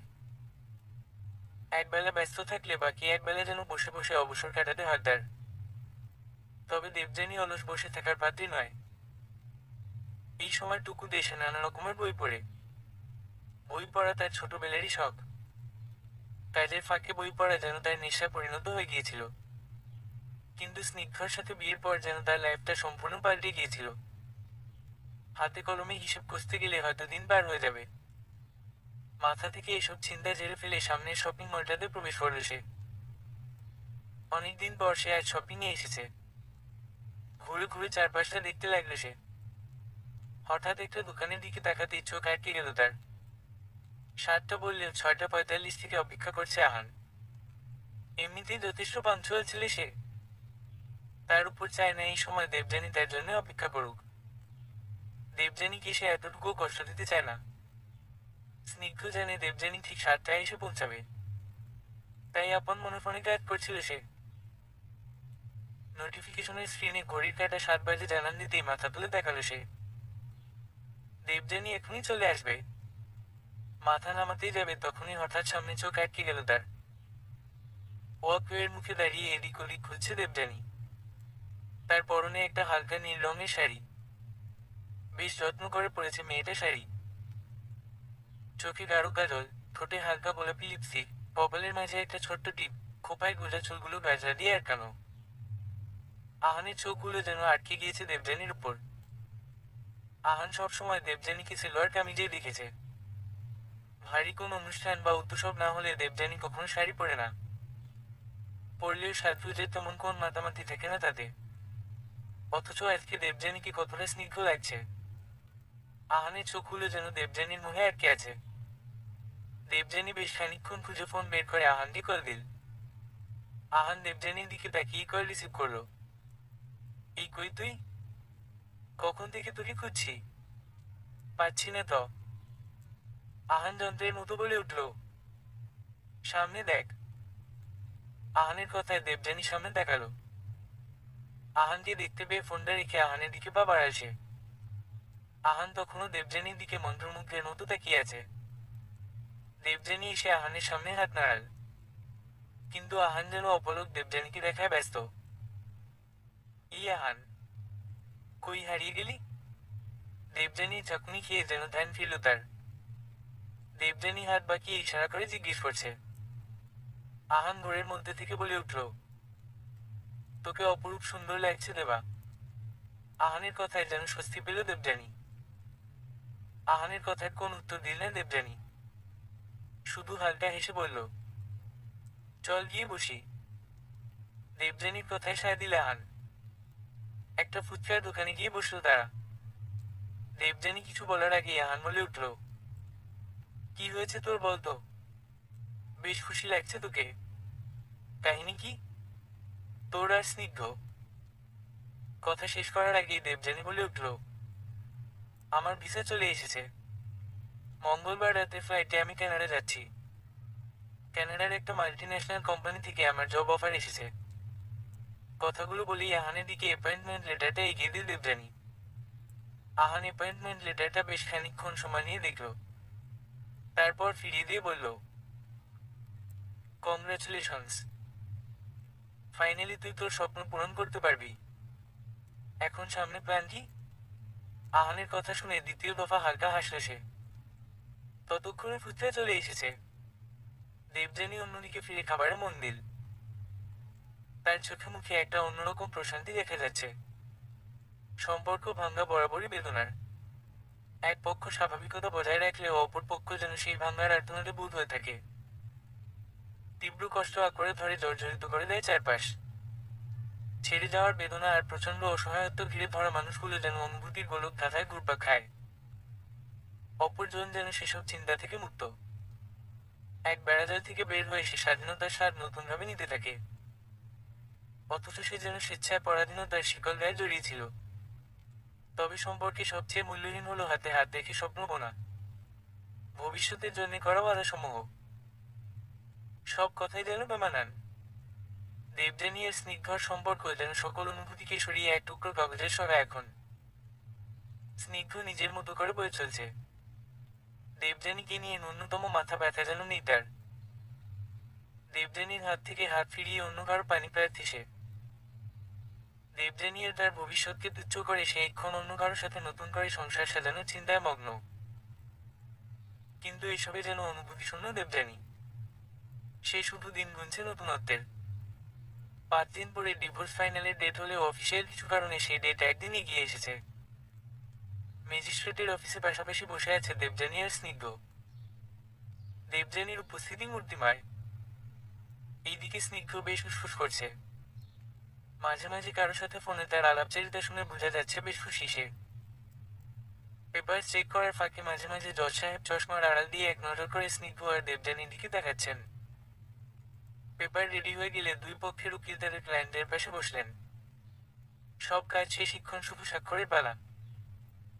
শুধু একটা স্বাক্ষর আর নিমিষেই অবসান সব বন্ধনের।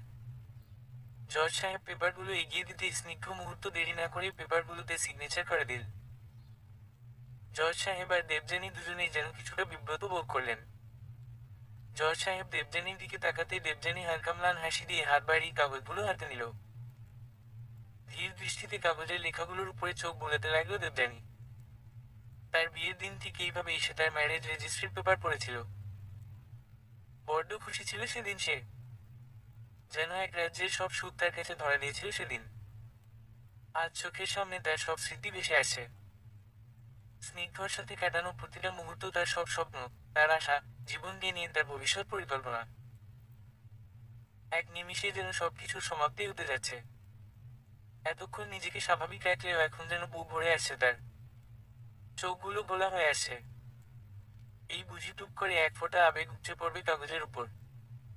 পেপারস পড়া শেষে দেবযানী কলম হাতে নিল। আরো সেকেন্ড কয়েক অপেক্ষা করল সে। এদিকে স্নিগ্ধর অস্থিরতা বাড়ছে। পাছে দেবযানী মতো পাল্টে দেয় ভেবে তার উসফুস যেন আরো বাড়ছে। সইতে না পেরে এবার বলেই উঠল, এত চিন্তা ভাবনা করার কি আছে? জজ সাহেব তো পেপার একবার চেক করেছেনই। ভুল থাকলে তো উনি বলতেন। অযথা সময় নষ্ট না করে সিগনেচারটা করে দিলেই তো হয়।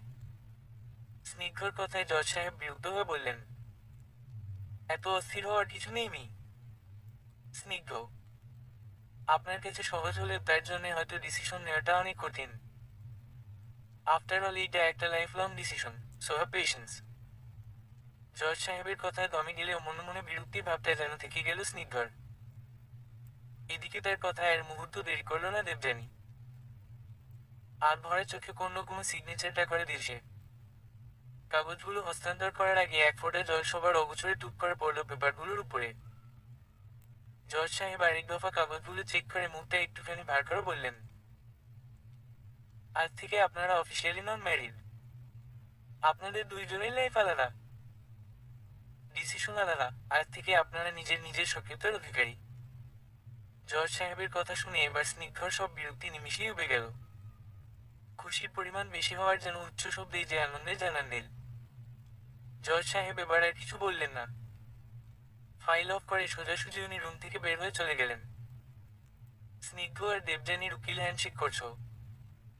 কোন লেনদেন ছাড়া মিউচুয়াল রেসপেক্টে ডিভোর্স হয়ে যাওয়ার তারা দুইজনেই বেশ খুশি।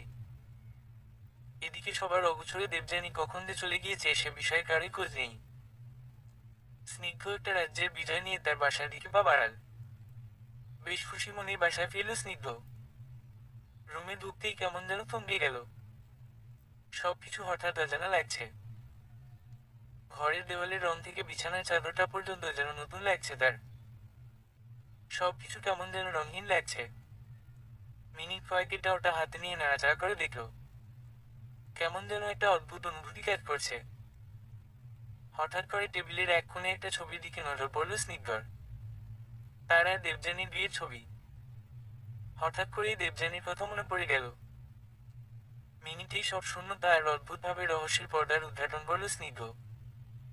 দেবযানী এতদিন ঘরটা সাজিয়ে রেখেছিল। সবকিছু স্নিগ্ধর পছন্দ মতো ছিল। যদিও শুরুতে শুধু স্নিগ্ধর না দেবযানীর পছন্দের জিনিসও শোভা পেত। পুরো ঘরটাকে নীল গোলাপি রঙে সাজিয়েছিল দেবযানী। হঠাৎ একদিন কাজ থেকে বাসায় ফিরে স্নিগ্ধ চেঁচিয়ে উঠেছিল, তোমার এসব নাটকের গোলাপি জিনিস আমার দেখতে ইচ্ছে করে না। আমার চোখের সামনে থেকে এসব সরাবে তো। স্নিগ্ধর কথার কোন প্রতিবাদ করেনি দেবযানী। খুব সন্তর্পণে পরের দিন সবকিছু সরিয়ে ফেলেছিল। এমনকি নিজের গোলাপি রঙের শাড়িগুলো ভাঁজ করে ব্যাগে ভরে রেখেছিল। পুরো ঘরে গোলাপি রঙের অস্তিত্বকে বিলীন করে দিয়েছিল। বড্ড অভিমানী ছিল মেয়েটা। কথাগুলো ভাবতেই অজান্তে হালকা হেসে উঠল স্নিগ্ধ। হঠাৎ যেন মনে হলো, আরে আমি দেবযানীর কথা ভাবছি কেন? ও তো এখন আমার লাইফের অতীত। ভালো হয়েছে চলে গিয়েছে। ওর অস্বস্তিকর ব্যবহারগুলো এখন সহ্য করতে হবে না আর। মনে মনে কথাগুলো ভেবেই ছবির ফ্রেমটা পাশের একটা ড্রয়ারে ঢুকিয়ে রাখল স্নিগ্ধ। কাজের বুয়াকে ডেকে বিছানার চাদর আর জানালার পর্দাগুলো পাল্টিয়ে নিল স্নিগ্ধ। না, এখন ঘরটাকে বেশ মানাচ্ছে। পায়ের জুতো জোড়া খুলে একপাশে ফেলে রেখে ফোন নিয়ে বসলো ভিডিও কলে কথা বলতে। একটা হোটেল রুমে বসে আছে দেবযানী। লাগেজগুলো সব একপাশে জড়ো করে রাখা। আর কয়েক ঘন্টার মেহমান সে। আগামীকাল সকাল 5টায় তার কানাডার ফ্লাইট। তারপর সব তুচ্ছ করে নতুনত্বের সূচনা। বিছানার উপর চুপচাপ করে বসে আছে। দৃষ্টি জুড়ে আছে বাইরের আকাশ। রাতের আকাশে যেন আর গাঢ় আধার। কোথাও কোন দ্বারের ছিটেফোঁটা নেই। দেবযানীর নিজের জীবনে যেন এরকম একটা ঘুটঘুটে অন্ধকার রচনা হয়েছে। কিন্তু তার শুরু কোথায় হয়েছিল আর শেষই বা কোথায় হবে তার কোনো হদিস যেন খুঁজে পাচ্ছে না দেবযানী। হাতে ফোনটা বেজে উঠতেই স্ক্রিন চেক না করে কল রিসিভ করল সে। ওপাশ থেকে আহানের গলা ভেসে আসল, কি রে কই তুই? সকাল থেকে খোঁজ নাই তোর। কোন কোন চিপায় লুকায় বসে আছিস? কোন কথা বলার ইচ্ছে হচ্ছে না দেবযানীর। বেশ বিরক্ত লাগছে আহানের কথাগুলো শুনতে এই মুহূর্তে। চেক না করে কল রিসিভ করাটা বড্ড বোকামি হয়েছে। সেটা এখন সে ভালোভাবেই টের পাচ্ছে।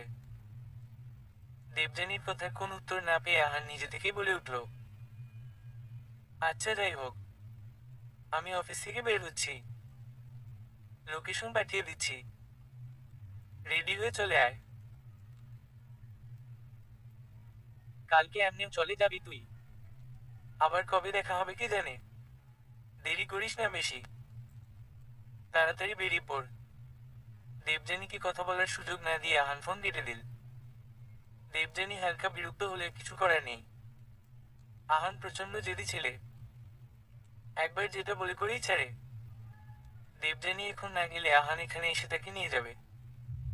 অযথা আহানের সাথে ঝামেলা করার মতো কোন ইচ্ছা এই মুহূর্তে দেবযানীর হচ্ছে না। পরনের শাড়িটা ঠিক করে নিয়ে ওয়াশরুমে গিয়ে মুখে হালকা পানি ছিটে দিয়ে বের হয়ে গেল। আহানের দেওয়া লোকেশনে বসে আছে দেবযানী আর আহান। দেবযানী চুপচাপ বসে আছে। তার মনে এক রাশ শূন্যতা কাজ করছে। এইদিকে আহানকে বেশ ফুরফুরে মেজাজে দেখাচ্ছে। আহান বেশ কিছু খাবার অর্ডার করে দেবযানীর দিকে ফিরে তাকালো। দেবযানী জানে আহান উসফুস করছে দেবযানীর ব্যাপারে জানার জন্যে। নীরবতা ভেঙে দেবযানী বলে উঠল, আজকে সকালেই আমাদের ডিভোর্স ফাইনাল হয়ে গেছে। আজ থেকে আমি আর স্নিগ্ধ পুরোপুরি আলাদা। আমাদের সম্পর্কের এখানেই ইতি। আজ থেকে আমি আমার মতো স্বাধীন।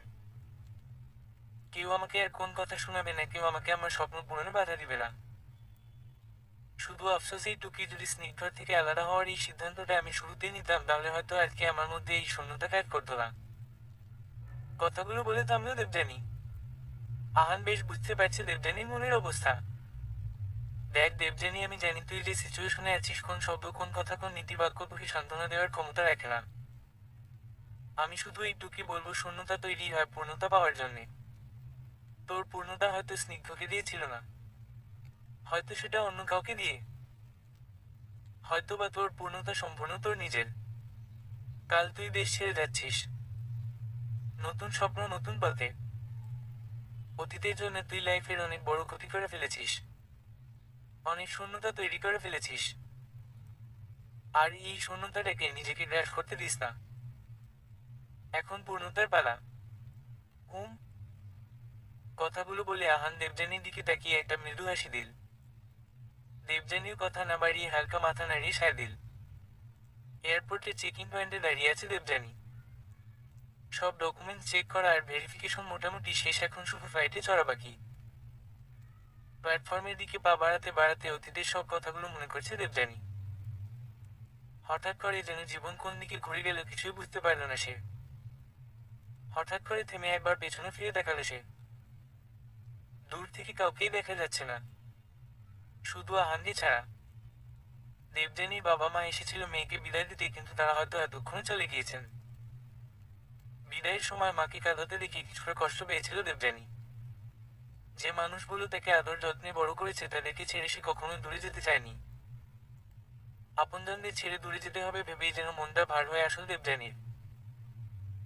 কিন্তু পরক্ষণেই নিজেকে সামনে নিল যখন জানতে পারল তার মা তার চলে যাওয়ার কষ্টে নয়, বরং তার ডিভোর্স হয়ে যাওয়ার কষ্টে কাঁদছেন।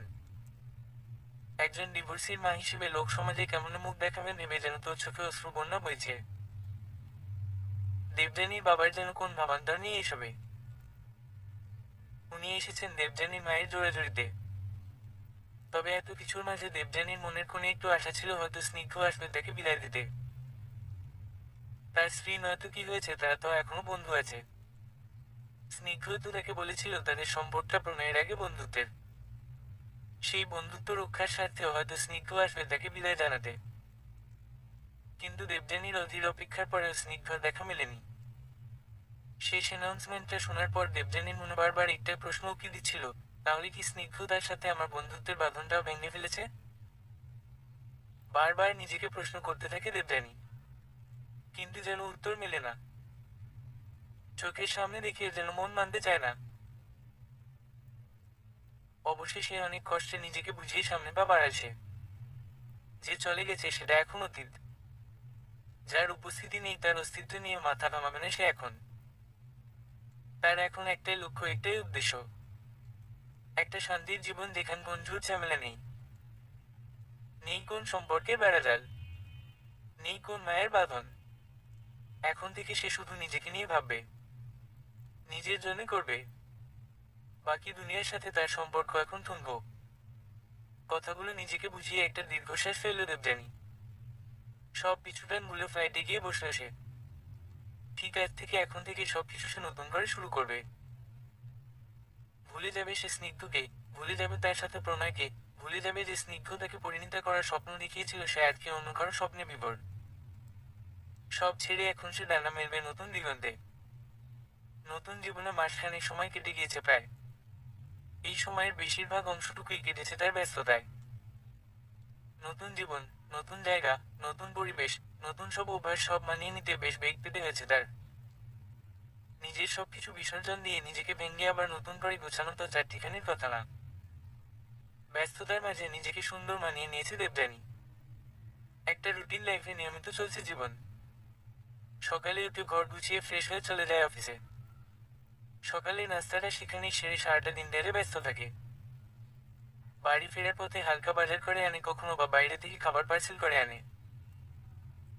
বাসায় এসে হালকা হাতের কাজ শেষে ক্লান্তি নিয়ে তলিয়ে যায় ঘুমের দেশে। সবকিছু মিলিয়ে পারফেক্ট। এমন একটা লাইফের স্বপ্ন দেখেছিল দেবযানী অনেক আগে। ভাগ্যে ফিরে আজকে সে স্বপ্ন পূরণ করতে পেরেছে সে। শুধু মাঝের একটা দীর্ঘ সময় মনে অজানা শূন্যতা সৃষ্টি করে দিয়ে গেছে। তবুও সব ভুলে আগাচ্ছে দেবযানী। নিজেকে সময় দিচ্ছে সে। অবসরে বই পড়ার অভ্যাসটা যেন বেড়ে গিয়েছে তার। ফাঁক পেলেই যখন তখন যেখানে সেখানে ব্যস্ত হয়ে যায় বইয়ের পাতা উল্টাতে। এমনই এক বিকেলে কাজ শেষ করে তাড়াতাড়ি অফিস থেকে বের হয়ে গিয়েছে সে। বেলা গড়িয়ে সন্ধ্যা নামতে এখনো বেশ কিছুটা সময় বাকি। এখন বাসায় গেলে বেশ একঘেয়েমি লাগবে। তার চেয়ে একটু বাইরে ঘোরা যাক। দেবযানীর অফিসের পাশে একটা পার্ক আছে। জায়গাটা খুব একটা বড় না, আবার একান্ত ছোট না। তবে সারি সারি গাছগাছালি আর দুই একটা দোলনা সুন্দর করে সাজানো। দেবযানী চারদিকটাতে একবার চোখ বুলিয়ে একটা দোলনায় বসে পড়ল। যদিও উদ্দেশ্য ছিল পার্কটা ঘুরে দেখার, কিন্তু এখন আর এখান থেকে উঠতে ইচ্ছে করছে না তার। সাইড ব্যাগ থেকে একটা বই বের করে নিয়ে বসল সে। নিজ ধ্যানে এক মনে বসে বই পড়ছে দেবযানী। হঠাৎ করে দোলনাটা নড়েচড়ে উঠতেই ভয় পেয়ে গেল সে। কিছু বুঝে ওঠার আগেই একজন পেছনে থেকে আরো বার দুই এক ধাক্কা দিয়ে দোলনাটাকে দুলিয়ে দিয়েছে। দেবযানী কিছুটা ধাতস্থ হয়ে পেছনে তাকিয়ে কাউকে দেখতে পেল না। সামনে ফিরে তাকাতেই চমকে উঠল সে।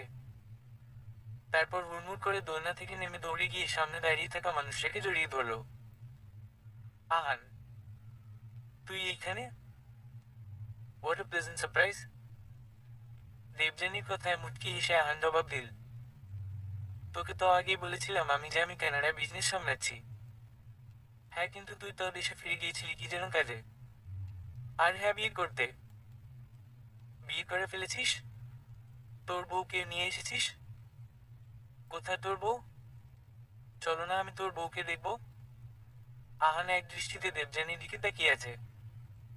দেবযানী কৌতূহলী বাচ্চাদের মতো তাকে প্রশ্ন করেই যাচ্ছে। আহানকে চুপ থাকতে দেখে দেবযানী বলে উঠল, এই আহান, চুপ করে আছিস কেন? বল না কিছু। দেশে গিয়েছিলাম বিজনেসের কাজে। সেই কাজটা মাসখানেক আগেই শেষ হয়ে গিয়েছিল, মাসখানেক আগে। আমি তখনই ফিরে আসতে চেয়েছিলাম, কিন্তু তারপর বাবার জোরাজুরিতে আরো কিছুদিন থাকতে হলো। বাবা একের পর এক মেয়ে দেখাতে লাগলো। বাবার কোন স্পেসিফিক ক্রাইটেরিয়া নেই। উনার ছেলের বউ চাই, তাই যে কোনো ভদ্র শান্ত মেয়ে হলেই উনি রাজি। তারপর মেয়ে পছন্দ হলো। দেবযানীর আগ্রহ দেখে হালকা হাসলো আহান। পছন্দ হয়েছে? তবে বাবার দেখা মেয়েকে না, আমার দেখা মেয়েকে, যাকে প্রথম দেখাতেই ভালো লেগে গিয়েছে। আহানের কথায় খুশিতে চকচক করে উঠল দেবযানীর চোখগুলো। আরে জোশ, তা মেয়েকে বলেছিস? কতদূর কি গড়ালো? আরে আরে মা, ধৈর্য। এত তাড়াহুড়ো করলে তো হবে না। ধীরে সুস্থে সব হবে। আগে বল, তুই এইখানে কি করছিস? এই তো অফিস শেষ করে বাসায় ফিরছিলাম। ভাবলাম এখানে কিছুক্ষণ বসে যাই। বাসায় তো কে নেই, তেমন কোন কাজও নেই। একা লাগছে বুঝি? আহানের কথায় কিছুটা চুপসে গেল দেবযানী। কথা লুকাতে বলে উঠল, আরে না, একা লাগবে কেন? আলসে আমি লাগে। বাসায় গেলেই খালি ঘুমাতে ইচ্ছে করে। তাই ভাবলাম একটু হাওয়া বাতাস গায়ে লাগিয়ে তারপর বাসায় যাই। আহান বেশ বুঝতে পারছে দেবযানী কিছু লুকাচ্ছে। তার চোখের অস্থির দৃষ্টি এর কথার জোরটাই বুঝাচ্ছে সে মিথ্যে বলার চেষ্টা করছে। যেটা পারিস না সেটা করার দরকার কি? আহানের কথায় অবাক হলো দেবযানী। তুই ভালো করেই জানিস তুই মিথ্যা বলতে পারিস না, তাহলে বেকার চেষ্টা করিস কেন? আহানের কথায় দেবযানী বেশ লজ্জা পেল। চোখ নামিয়ে চুপচাপ দাঁড়িয়ে রইল। দেবযানীর অবস্থা দেখে আহান বলে উঠল, হয়েছে হয়েছে, থাক। এখন আর অত ঢং করতে হবে না। আমি চলে এসেছি আর তোকে একা থাকতে হবে না। তোর বাসাটা কোথায় যেন? দেবযানী অ্যাড্রেস দিতেই আহান বলে উঠল, আর এই জায়গা তো আমার অ্যাপার্টমেন্টের কাছেই। দেবযানী কিছু বুঝে ওঠার আগেই আহান তার হাত টেনে বলল, চল তোকে বাসায় পৌঁছে দেই। দেবযানী কোন কথা বলার সুযোগ পেল না, চুপচাপ আহানের হাত ধরে হাঁটতে লাগলো।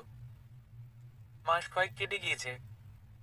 কয়েকটা দিন গেলেই বছর পূরণ হয়ে যাবে নতুনত্বের। এই নতুন জীবনে বেশ মানিয়ে নিয়েছে দেবযানী। নতুন জব, নতুন লাইফ, নতুন এক্সপিরিয়েন্স সব মিলিয়ে এক অজানা গন্তব্যের দিকে খুব স্বাচ্ছন্দ্যে এগিয়ে যাচ্ছে। মাঝে মধ্যে নিজের শূন্যতাগুলো মাথা চাড়া দিয়ে উঠলে হারিয়ে যায় 2-3 দিনের জন্য সলো ট্যুরে। কিন্তু বিপত্তি বাদে আহানকে নিয়ে এমনই হুটহাট দেবযানীর হারিয়ে যাওয়া পছন্দ না তার। ট্যুরে গেলে দেবযানীর ফোন অফ থাকে, কোন খোঁজ পাওয়া যায় না তার। কোথায় গেল, কবে গেল, ফিরবে কবে, সবকিছু থেকে অজানা থাকে সে। আহান বারবার বলে যেন যাওয়ার আগে অন্তত তাকে জানিয়ে যায় কখন আর কোথাও যাচ্ছে।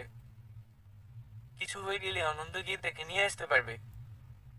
কিন্তু দেবযানীর সেদিকে ভ্রুক্ষেপ নেই। প্রতিবার আহান এক কথা ধ্যান ধ্যান বলে কিছু করার থাকে না তার। কারণ সে নিজেও জানে না সে কোথায় যাচ্ছে, কবে আসবে। শুধু মন খারাপ হয় আর ধূপ করে ব্যাগ নিয়ে বেরিয়ে পড়ে নতুন কিছুকে এক্সপ্লোর করার উদ্দেশ্যে। এবারেও ব্যতিক্রম ঘটেনি। আজকে দেবযানীর ম্যারেজ অ্যানিভার্সারি। আহামরি মন খারাপ না লাগলেও একসময় বন্দি দোষের জীবনের সূচনার দিন থেকে সে আজ মুক্তভাবে ঘুরে বেরিয়ে উদযাপন করতে চায়। যেই ভাবা সেই কাজ। অফিস থেকে ফিরিয়ে ব্যাগটা নিয়ে বেরিয়ে পড়লো অজানার উদ্দেশ্যে। যাওয়ার পথে আশেপাশের জায়গাগুলো সম্পর্কে গুগল করতে লাগলো সে। হঠাৎ করে একটা জায়গায় চোখ আটকে গেল তার। আলবার্টা প্রদেশের একটি রিসোর্ট শহর ব্যানফ ন্যাশনাল পার্কের মধ্যে অবস্থিত। মাউন্ট রুন্ডল এবং মাউন্ট ক্যাসকেডের চূড়া, রকি পর্বতমালার অংশ এর আকাশরেখায় প্রাধান্য পায়। ব্যানফ অ্যাভিনিউতে প্রধান রাস্তা, বুটিক এবং রেস্তোরাঁগুলি শ্যাটার স্টাইলের হোটেল এবং সুভেনির সবগুলির সাথে মিশ্রিত। আশেপাশে 6500 বর্গ কিলোমিটার পার্কল্যান্ডে এলক এবং গ্রিজলি বিয়ার সহ বন্যপ্রাণীর আবাসস্থল। তবে জায়গাটি সম্পর্কে সবচেয়ে চমকপ্রদ ব্যাপার হলো একা হাইকিং করার জন্য এটা খুবই উপযুক্ত। গরম পানির ঝর্ণা, অপরূপ প্রাকৃতিক দৃশ্য আর পাথুরে পাহাড় ছাড়াও এই জায়গার একটি বিশেষত্ব হলো বিশ্ববিখ্যাত নর্দার্ন লাইট খুব সহজেই উপভোগ করা যায় এখান থেকে। বেশি ঘাটাঘাটি না করে ব্যানফ যাওয়ার উদ্দেশ্যে মন স্থির করল দেবযানী। দিন 2-3 এখানে বেশ আরামেই কাটিয়ে দেওয়া যাবে। একটা লং জার্নি করে গন্তব্যে পৌঁছে গেল। আশেপাশে হোটেল বুকিং এর অপশন থাকলেও দেবযানীর ইচ্ছা তাঁবু খাটিয়ে একা থাকবে সে।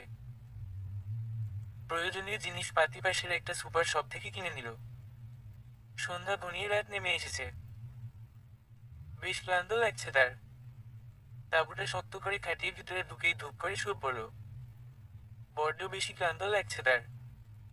শরীর যেন সইছে না।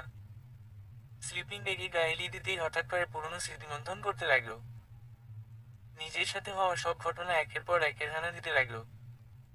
প্রচন্ড মাথা ব্যথা শুরু হয়ে গিয়েছে। তীব্র যন্ত্রণায় অজান্তেই ঘুমের মধ্যে তলিয়ে গেল। আজ আর আকাশ দেখা হলো না দেবযানীর। তার আগেই স্মৃতির আকাশের অতল মহাকাশে পাড়ি জমাল সে। সকাল সকাল প্রচন্ড শরীর ব্যথা নিয়ে ঘুম ভাঙল দেবযানীর। সারা রাত ছোট্ট একটা স্লিপিং ব্যাগে কাটিয়ে দিয়েছে বলেই হয়তো এরকম লাগছে। ওসব পাত্তা না দিয়ে উঠে বসলে সে। কাল রাতে বেশ ভালো একটা ঘুম হয়েছে তার। ফ্রেশ হয়ে বের হয়ে পড়লো আশেপাশের এলাকাটা ঘুরে দেখার জন্যে। সারাদিন নতুন জিনিস এক্সপ্লোর করে বেশ লাগছে তার। রাত নামতেই তাঁবুর সামনে গরম এক মগ কফি নিয়ে বসলে সে। ইচ্ছে ছিল পছন্দের একটা বই পড়ে কাটিয়ে দিবে, কিন্তু আকাশের দিকে তাকাতেই চোখ আটকে গেল যে তার। কি অপরূপ মায়া আলো ছায়ের খেলায়। মানুষের জীবনটাও তো এমন। হাসি আনন্দ সবকিছু যেন এভাবেই আলো ছায়ের মতো খেলা করে। ধীরে ধীরে রাত বাড়তে লাগলো। দেবযানী ভেবেছিল এবারের ট্যুরটা তার মন ভালো করে দিবে, কিন্তু এ যেন হিতের বিপরীতে হতে চলেছে। এখানে আসার পর থেকেই পুরনো স্মৃতিগুলো যেন বেশি করে মাথা চাড়া দেওয়া শুরু করেছে। মাথাটা ভার হয়ে আসছে, কিন্তু মন যেন সায় দিচ্ছে না। ইচ্ছে করছে সারা রাত এভাবেই বসে কাটিয়ে দিতে, কিন্তু শরীর কুলাচ্ছে না তার। রাত বাড়ছে, সেই সাথে পাল্লা দিয়ে বাড়ছে যেন ঠান্ডা। না পেরে টেন্ডে গিয়ে শুয়ে পড়ল দেবযানী। হাত পা জমে গেছে তার। গা এলিয়ে দিতেই গত রাতের মতো ঘুমের অতল সমুদ্রে হারিয়ে গেল সে। মন ভালো করতে এসে যদি মন খারাপের পরিমাণ বেড়ে যায় তবে তা মহা মুশকিল হয়ে যাবে দেবযানীর জন্যে। নেক্সট ভ্যাকেশন আসতে অনেক দেরি। খুব তাড়াতাড়ি নেক্সট কোন ট্যুর প্ল্যান করা যাবে না? এই অবস্থায় ব্যাগ গেলে কাজের প্রেশারে আরো ডিপ্রেসড হয়ে যাবে সে। কোন না কোন একটা উপায় বের করতে হবে মন ভালো করার। ভাবতে ভাবতেই ট্রেন থেকে বের হলো দেবযানী। আনমনে হাঁটছে সে। হঠাৎ পায়ে কিছু একটা লাগতে থমকে দাঁড়াল। হঠাৎ চারদিকে চোখ পড়তেই অবাক হয়ে গেল সে। অসংখ্য লাভ বেলুনে ভরে আছে চারপাশ। বেশ সুন্দর করে সাজানো সবকিছু। কিছু কিছু মানুষ এসব জনশূন্য জায়গায় এসে তাদের ভালোবাসার বহিঃপ্রকাশ ঘটায়। এই জনমানবহীন বিরান উপুত একে এত সুন্দরভাবে সাজিয়ে ভালোবাসা উপস্থাপন করছে ভাবতেই মনটা হালকা ভালো হয়ে গেল দেবযানীর। অন্যের হাসি আনন্দে শরিক হতে পারলে বেশ ভালো লাগে দেবযানীর। চোখে মুখে একটা প্রশান্তি নিয়ে চারদিকটা দেখছিল সে। পাছে ডেকোরেশন নষ্ট হয়ে যাবে এই ভেবে ফিরে চলে আসতে নিলে সে। পেছনে ফিরতেই দেখলো একজন হাঁটু গেড়ে বসে আছে তার সামনে। তার মুখটা দেখা যাচ্ছে না। মুখের সামনে একটা বেলুন লেখা। তাতে লেখা আছে, will you marry me? Debjani অবাক হয়ে বেলুনটা সরাতেই থমকে গেল। যা এতক্ষণ অন্যের জন্য ভেবে খুশি হচ্ছিল তার নিজের জন্য ভাবতেই কপালে হালকা চিন্তার ভাঁজ ফুটে উঠল। তার সামনে হাঁটু গেড়ে বসে আছে আহান। মুচকি এসে পকেট থেকে একটা বক্স বের করলো। ঢাকনা খুলতেই উজ্জ্বল ছড়িয়ে বেরিয়ে এল একটা হীরের আংটি। আহান এক হাতে রিংয়ের বক্স আর এক হাতে দেবযানীর একটা হাত টেনে বলল, আমি জানি তোর জন্য সবকিছু এত সোজা হবে না, কিন্তু লাইফ যখন তোকে সেকেন্ড চান্স দিয়েছে তুই নিজেকে একবার দিয়ে দেখ না প্লিজ। সেই কলেজ লাইফ থেকেই প্রচন্ড ভালোবাসি তোকে, কিন্তু তখন তোর খুশির জন্য তোকে কিছু বলিনি। আজ আমার কোন বাধা নেই। কথাগুলো বলে কিছুটা থামলো আহান। তারপর আবার বলে উঠল, আমাকে বিয়ে করবি দেবযানী? জ্বরে শরীর কাঁপছে দেবযানীর। থেকেই কাঁপুনি দিয়ে উঠছে। কথা বলার শক্তিটুকুও পাচ্ছে না সে। আহান তার পাশে বসে জলপট্টি দিচ্ছে। ছেলেটা বেশ বিব্রতকর একটা পরিস্থিতিতেই পড়েছে বলা যায়। সাধারণত প্রপোজ করলে মানুষ হ্যাঁ অথবা না জবাব পায়, কিন্তু দেবযানী তার কথার কোন উত্তর না দিয়েই ধূপ করে পড়ে যেতে লাগলো। কোন রকমে তার সামনে আহানটাকে ধরে ফেলেছিল। না হলে সে পাথরে মেঝেতে আছাড় খেয়ে দেবযানী দিনের আকাশে গ্যালাক্সির সবটা সুন্দরভাবে দেখে ফেলতে পারত। এক নাগারে জলপট্টি দিয়েই যাচ্ছে আহান, কিন্তু জ্বর যেন নামার নামই নিচ্ছে না। দেবযানী থেকে থেকে কিছু বলার চেষ্টা করছে কিন্তু শক্তিতে গুলিয়ে উঠতে পারছে না। এতক্ষণ ধৈর্য ধরে থাকলেও এখন আহানের পক্ষে আর সহ্য করা সম্ভব হচ্ছে না। তোমাকে না কতবার বলেছি দেবযানী হুটহাট একা কোথাও যাবে না। অন্তত জানিয়ে যাবে কোথায় যাচ্ছ। আমি কি কখনো তোমাকে না করেছি কোথাও যেতে? আমি জানতাম তোমার অভ্যাস এত সহজে পাল্টাবে না। সেই জন্য আগে থেকেই তোমার ট্রাভেল ব্যাগে লুকিয়ে একটা জিপিএস ট্র্যাকার রেখে দিয়েছিলাম। এখন বলো না আমি নজর রাখছি তোমার উপর। নজর রাখতে হলে তোমার ফোনে ট্র্যাকার সেট করে রাখতাম, বুঝলে? এক মনে কথাগুলো বলছে আর জলপট্টির পানি চেঞ্জ করছে আহান। দেবযানীর কোন সারা শব্দ না পেয়ে পেছনে ফিরে তাকিয়ে দেখতে পেল দেবযানী শান্তভাবে এক দৃষ্টিতে তার দিকে তাকিয়ে আছে। তার চাহনিতে অন্যরকম এক মায়া কাজ করছে। আহান দেবযানীর পাশে গিয়ে বসে তার মাথায় হাত বুলাতে লাগলো। দেখ দেবযানী, সবকিছুর আগে তুই আমার সবচেয়ে ভালো বন্ধু। আমি অনেক কপাল করে তোর মতো একটা মানুষকে বন্ধু হিসেবে পেয়েছি। আমি সব সময় তোকে আগলে রাখতে চাই, বন্ধু হিসেবে অথবা ভালোবাসার মানুষ হিসেবে। কিন্তু তোকে হারানো আমার পক্ষে সম্ভব না আর। কথাগুলো বলে কিছুক্ষণ শান্ত দৃষ্টিতে দেবযানীর দিকে তাকিয়ে থাকলো আহান। জ্বরে প্রায় নাজেহাল অবস্থা হয়ে গেছে মেয়েটার। তার খুব ইচ্ছে করছে দেবযানীকে শক্ত করে বুকে জড়িয়ে নিতে, কিন্তু সে তার আবেগকে প্রশ্রয় দিয়ে দেবযানীকে কষ্ট দিতে চায় না। হঠাৎ কি মনে করে দেবযানীকে পায়লা করে করে তুলে নিয়ে বের হয়ে আসল। তারপর গাড়ি চড়ে বেরিয়ে পড়লো হাসপাতালের উদ্দেশ্যে। সপ্তাহখানেক সময় লেগেছে দেবযানীর সুস্থ হতে। ওভারওয়ার্ক, স্ট্রেস, হিমোগ্লোবিনের স্বল্পতা আর ব্যানফের ঠান্ডা সবকিছু মিলে যেন তার ইমিউনিটি সিস্টেমের 12টা বাজিয়ে দিয়েছে। এই কয়দিনে আহান বেশ করে সেবা যত্ন করেছে তার। অফিসের বাসা সব মিলিয়ে ধকল তার উপর দিয়েও কম দেয়নি। তবুও দেবযানীকে সুস্থ দেখে যেন সে হাফ ছেড়ে বাঁচল সে। এদিকে কাজ থেকে কখনো ছুটি না নেওয়া মেয়েটা কোন কারণ ছাড়াই সপ্তাহখানেক অফিসে আসছে না দেখে দেবযানীর অফিসেও হালকা পাতলা শোরগোল পড়ে যায়। অবশ্য পরে লিভ অ্যাপ্লিকেশন খানা মেক করার পর সবকিছু যেন কিছুটা শান্ত হয়। মোটামুটি সুস্থ এখন দেবযানী। জ্বর সাইলের শরীরের দুর্বলতাগুলো যেন এত সহজে হার মানছে না। তবুও দেবযানীর জোরাজুরি দিয়ে রাহান নিজের বাসায় ফিরে যাচ্ছে। এতদিন সে দেবযানীর বাসায় ড্রয়িং রুমে আস্তানা বেঁধে বসেছিল। সারাদিন অফিস করে দেবযানীর দেখভাল করা তার পক্ষে একটু কষ্ট হয়ে যাচ্ছিল। পাছে দেবযানীর কোন কিছু দরকার হয় ভেবে তার এই সিদ্ধান্ত নেওয়া। তবে এখন আস্তানা গোটানোর পালা। জিনিসপত্র সবকিছু গুছিয়ে নিয়েছে আহান। সকাল সকাল চলে যাবে সে। দেবযানী ব্যালকনিতে দাঁড়িয়ে গত কয়েকদিনের ঘটনাগুলো ভাবছে। এতদিন সবকিছুই যেন ধীর গতিতে চলছিল, কিন্তু এখন যেন সময় স্রোতের তালে ছুটে চলছে। হালকা বাতাসে কিছু অবাধ্য চুল বারবার মুখের উপর এসে আছাড় খাচ্ছে দেবযানীর, কিন্তু সেগুলোকে ঠিক করার ইচ্ছে হচ্ছে না।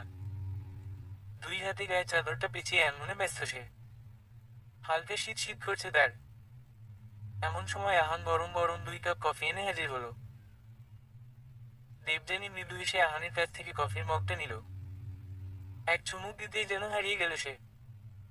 রান্না বান্না না জানলেও আহান কফিটা বরাবরই ভালো বানায়। আহানের কফির নির্বিধাল ফ্যান সে, কিন্তু আজকের স্বাদটা যেন আরো বেশি মধুর। কেমন হয়েছে কফি? Fantastic as always. দেবযানীর কথা শুনে মুচকি হাসল আহান। তারপর যেন চারদিকে পিনপতন নীরবতা ছেয়ে গেল। নিস্তব্ধার বুক ছিঁড়ে আহান রিংয়ের বক্সটা পকেট থেকে রিংয়ের বক্সটা বের করে দেবযানীর হাতে ধরিয়ে দিল। এমন কিছুর জন্য দেবযানী মোটেও প্রস্তুত ছিল না। ঠিক এই জিনিসটা আর ভয় করছিল সে। মুহূর্তেই যেন আগ্রাস চিন্তা তাকে ঘিরে ধরল। দেবযানী অপ্রস্তুতভাবে কিছু বলতে যাবে তার আগে আহান বলে উঠল, আমি জানি এই জিনিসটা তোমার জন্য অনেক বড় একটা ডিসিশন। ইভেন বিয়ে প্রতিটা মেয়ের জীবনেই খুবই ইম্পর্ট্যান্ট একটা ডিসিশন। তোমার বেলায় জিনিসটা আরো বেশি কঠিন। দেবযানী, আমি জানি যা হয়েছে তাতে তোমার কোন দোষ নেই। তোমার কাছে হয়তো মনে হয় তোমার দোষ ছিল স্নিগ্ধকে মেনে নেওয়া, ওর অনুভূতিতে সাড়া দেওয়া। বাট বিলিভ মি দেবযানী, পুরো দুনিয়া না জানলেও আমি জানি ঠিক কতটা শ্রম আর সাধনার পর স্নিগ্ধ তোমার মন পেয়েছিল। আমি জানি আমার কোন কথাই তোমার অতীত ফিরিয়ে দিতে পারবে না, কিংবা তোমার তিক্ত অনুভূতিগুলোকে পাল্টে দিতে পারবে না। তোমার জায়গায় যে কেউ থাকলে তার পক্ষে এই কষ্ট ওভারকাম করা খুবই কঠিন একটা কাজ হয়ে উঠত। এত কিছুর পরেও আমি তোমাকে রিকোয়েস্ট করবো আমাকে একটা সুযোগ দেওয়ার জন্যে। আমার জন্যে নয়, তোমার নিজের জন্যে। আমি হয়তো কখনো তোমাকে বলতাম না আমি তোমাকে ভালোবাসি, তোমাকে নিজের ঘরের বউ করতে চাই, কিন্তু আমি তোমাকে আর এই অবস্থায় দেখতে পারতেছি না। আমি পারতেছি না তোমার কষ্ট সহ্য করতে। আমি জানি আমার কাছে ব্যাপারটা এক্সাইটিং হলে তোমার কাছে জিনিসটা কষ্টের। আমি যেখানে ভালোবাসার মানুষকে কাছে পাওয়ার স্বপ্ন দেখছি সেখানে তুমি ভয় পাচ্ছ বিচ্ছেদের। যেখানে আমি বিশ্বাস রাখার প্রতিশ্রুতি দিচ্ছি সেখানে তোমার সবচেয়ে কাছের মানুষটাই তোমার সাথে বিশ্বাসঘাতকতা করছে। দেবযানী, লাইফে আপ ডাউন আসে তাই বলে এই না যে আমরা বেঁচে থাকা ছেড়ে দিব। একা থাকলে তোমার অতীত পুরোপুরি খাবে। একবার মুভ অন করে তো দেখো। হু নোজ, লাইফ তোমার জন্য হয়তো বড় কোন খুশি রেখে দিয়েছে। কথাগুলো বলে থামলো আহান। এত কিছু বলার পরেও বেশ বুঝতে পারছে সে দেবযানী একটা কথাও কানে তোলেনি। এতদিন পর স্নিগ্ধার নামটা শুনে হয়তো অথবা নিজের অতীত ভেবেই চোখের কোনো ভিজে এসেছে তার। গলায় হয়তো কান্না দলা পাকাচ্ছে। নিজেকে সামলে নিয়ে বলে উঠল, লাইফ হয়তো কোন খুশি রেখে দিয়েছে এই ভেবেই সেই অজানায় পা বাড়িয়েছিলাম। রাস্তা অজানা ছিল, কিন্তু ভরসা ছিল একা থাকবো না। আশা ছিল কেউ একজন সবসময় থাকবে যে হোঁচট ঠেলে আমাকে সামলাবে, যে অন্ধকারে শক্ত করে আমার হাতটা ধরবে, যে কিনা আমার খুশি বাড়িয়ে দিবে, আমার কষ্টগুলো ভাগাভাগি করে নিবে। কিন্তু আজকে আমি সেই অজানা পথে একা। একটা অজানা পথে খুশি খুঁজতে গিয়ে আজ আমি এই ধুধু মরুভূমিতে গোলক ধাঁধায় আটকে আছি। চোখের পানিও যেন এখন আমার কাছে মরীচিকার সমান। সেখানে আমি কিভাবে আশা করতে পারি আর একটা নতুন অজানা পথ আমাকে সুখের খোঁজ দিবে, আমার কষ্টগুলোকে ভুলিয়ে দিবে? প্রশ্নগুলো আহানকে উদ্দেশ্য করে করলেও আহানের মনে হচ্ছে উত্তরগুলো যেন দেবযানী নিজের মধ্যে খোঁজার চেষ্টা করছে। সে যেন নিজেই নিজের বিরুদ্ধে যুদ্ধ ঘোষণা করেছে। এই যেন মন আর মস্তিষ্কের এক অঘোষিত লড়াই। সেখানে যেন সে নিজেই নিজের শত্রু। নিজের পায়ে যেন সে নিজেই শিকল পড়াচ্ছে। আহান বেশ বুঝতে পারছে দেবযানী কষ্টে আছে, তাই সে আর কথা বাড়ায় না। কফির মগ দুটো নিয়ে চুপচাপ বের হয়ে আসতে লাগলো দেবযানীর রুম থেকে। মেয়েটার রেস্ট দরকার। দরজার কাছে পৌঁছে ঘাড় ঘুরিয়ে বলল দেবযানী। যে যতটা ভাঙে সে ততটা নতুন করে গড়ার সুযোগ পায়। পুরনোর মায়া ছাড়িয়ে নতুনের মোড়কে তার আবির্ভাব হয়। দিন যায়, মাস যায়, বই যায় অপেক্ষার প্রহর, কিন্তু সমাপ্তি যেন তার ভাগ্যে নেই। আহান খুব করে অপেক্ষা করে আছে দেবযানীর ইতিবাচক উত্তরের, কিন্তু তার নিশ্চয়তা যে শূন্যের কোঠায় সে ব্যাপারে তার যেন কোন সন্দেহ নেই। তবুও যেন আহানের মনে কোন ক্ষোভ নেই। দেবযানীর পাশে থাকাটাই যেন সে খুব করে উপভোগ করছে। সে তো আজীবন দেবযানীকে পাশেই চায়, হোক তা বিবাহ বন্ধনে আবদ্ধ হয়ে অথবা বন্ধুত্বের হাত ধরে। সে চায় দেবযানীকে খুশি দেখতে, সুখী দেখতে, হোক সে মাধ্যমটা সে নিজে বা হোক সে অন্য কেউ। এই জন্য স্নিগ্ধ আর দেবযানীর বিয়ের কথা শুনে খুব একটা বাধা দেয়নি সে। মেহেদির রাতে ছাদে গিয়েছিল দেবযানীর সাথে দেখা করতে। দেবযানী তখন পূর্ণিমার আলোতে বসে হাত রাঙাচ্ছে চেয়ার ডিজাইন চেক করছে। আহানকে দেখে বেশ খুশি হয়ে উঠল সে। ছোট বাচ্চাগুলোর মতো খুশিতে ছুটে এসে তাকে হাত দেখাতে লাগলো। আহান, দেখ দেখ, কি সুন্দর করে আমার হাতে মেহেদি পরিয়ে দিয়েছে, কি সুন্দর লাগছে দেখ। আহান মনে চোখে দেবযানীর হাতের পানে তাকিয়েছিল। টুক করে স্নিগ্ধর নামটাতে আঙ্গুল দিয়ে বলল, বাহ, তোর হাতে স্নিগ্ধর নাম বেশ মানিয়েছে। আহানের কথা শুনে বেশ অবাক হলো দেবযানী। এই তুই কিভাবে এত সহজে ওর নাম খুঁজে পেলি? দেবযানীর কথা শুনে আহান এসে বলল, না পাওয়ার কি আছে, এই তো চোখের সামনেই লিখে রাখছে। তুই যেভাবে বড় বড় করে জামাইয়ের নাম লিখে রেখেছিস, 10 হাত দূর থেকে দেখে দেখে বলে দিতে পারবি কি লেখা আছে? আহানের কথা শুনে বেশ অভিমান হলো দেবযানীর। মুখ ফুলিয়ে বলল, হ্যাঁ তো, সব মজাটাই নষ্ট করে দিলি তুই। আমি আরো ভেবেছিলাম কেউ খুঁজে না পেলে অন্তত স্নিগ্ধ খুঁজে পাবে, কিন্তু ওই হাদারাম 10 মিনিট চিরুনি তল্লাশি করেও খুঁজে পেল না। আর তুই না এত সহজেই পেয়ে গেলি, কারণ আমি তোকে বেশি ভালোবাসি। তুই বেস্ট ফ্রেন্ড আমার, তোকে আমার থেকে ভালো কেউ চিনে না। আহান মজার ছলে সেদিন নিজের অনুভূতির কথা বললেও দেবযানী তেমন আমলে নেয়নি। স্নিগ্ধর সাথে নতুন জীবনের স্বপ্ন বোনাতে সে এতটাই ব্যস্ত ছিল যে আশেপাশের কোন কিছুই যেন তার দৃষ্টিগোচর হচ্ছিল না। আজ এতদিন পর, এত কিছুর পর হঠাৎ বেলায় এইসব কথা মাথা চাড়া দিয়ে উঠছে দেবযানীর মনে। ছোট ছোট মুহূর্তের যে একটা বড় মাহাত্ম্য থাকতে পারে, মজার ছলে যে জীবনের অনেক বড় বড় অনুভূতি প্রকাশ হয়ে যায়। ছেড়ে যাওয়ার কষ্টের চেয়ে যে ভালোবাসার মানুষের ভালো থাকা দেখাটা বেশি আনন্দের। এত বসন্ত বেরিয়ে, এত ঋতুতার পর যেন এখন কথাগুলো বুঝতে পারছে সে। আসলেই সে অনেক দেরি করে ফেলেছে। আবেগের তাড়নায় যেন হিতাহিত জ্ঞান গুলিয়ে ফেলেছিল সে। পরিস্থিতি বুঝে সিদ্ধান্ত নেওয়ার পরিবর্তে স্রোতের টানি গা ভাসানোটাই যেন শ্রেয় মনে করেছিল। কিন্তু দেবযানী বুঝতে পারেনি নদী যত খরস্রোতা হবে সেখান থেকে বেঁচে ফেরার আশা ততটাই কম। দেবযানীর জীবন স্রোত যেন তাকে কোন খাড়া জলপ্রপাতের সামনে এনে ফেলেছে। যতই চেষ্টা করা হোক না কেন সেখান থেকে মুক্তির একমাত্র উপায় যেন মৃত্যু।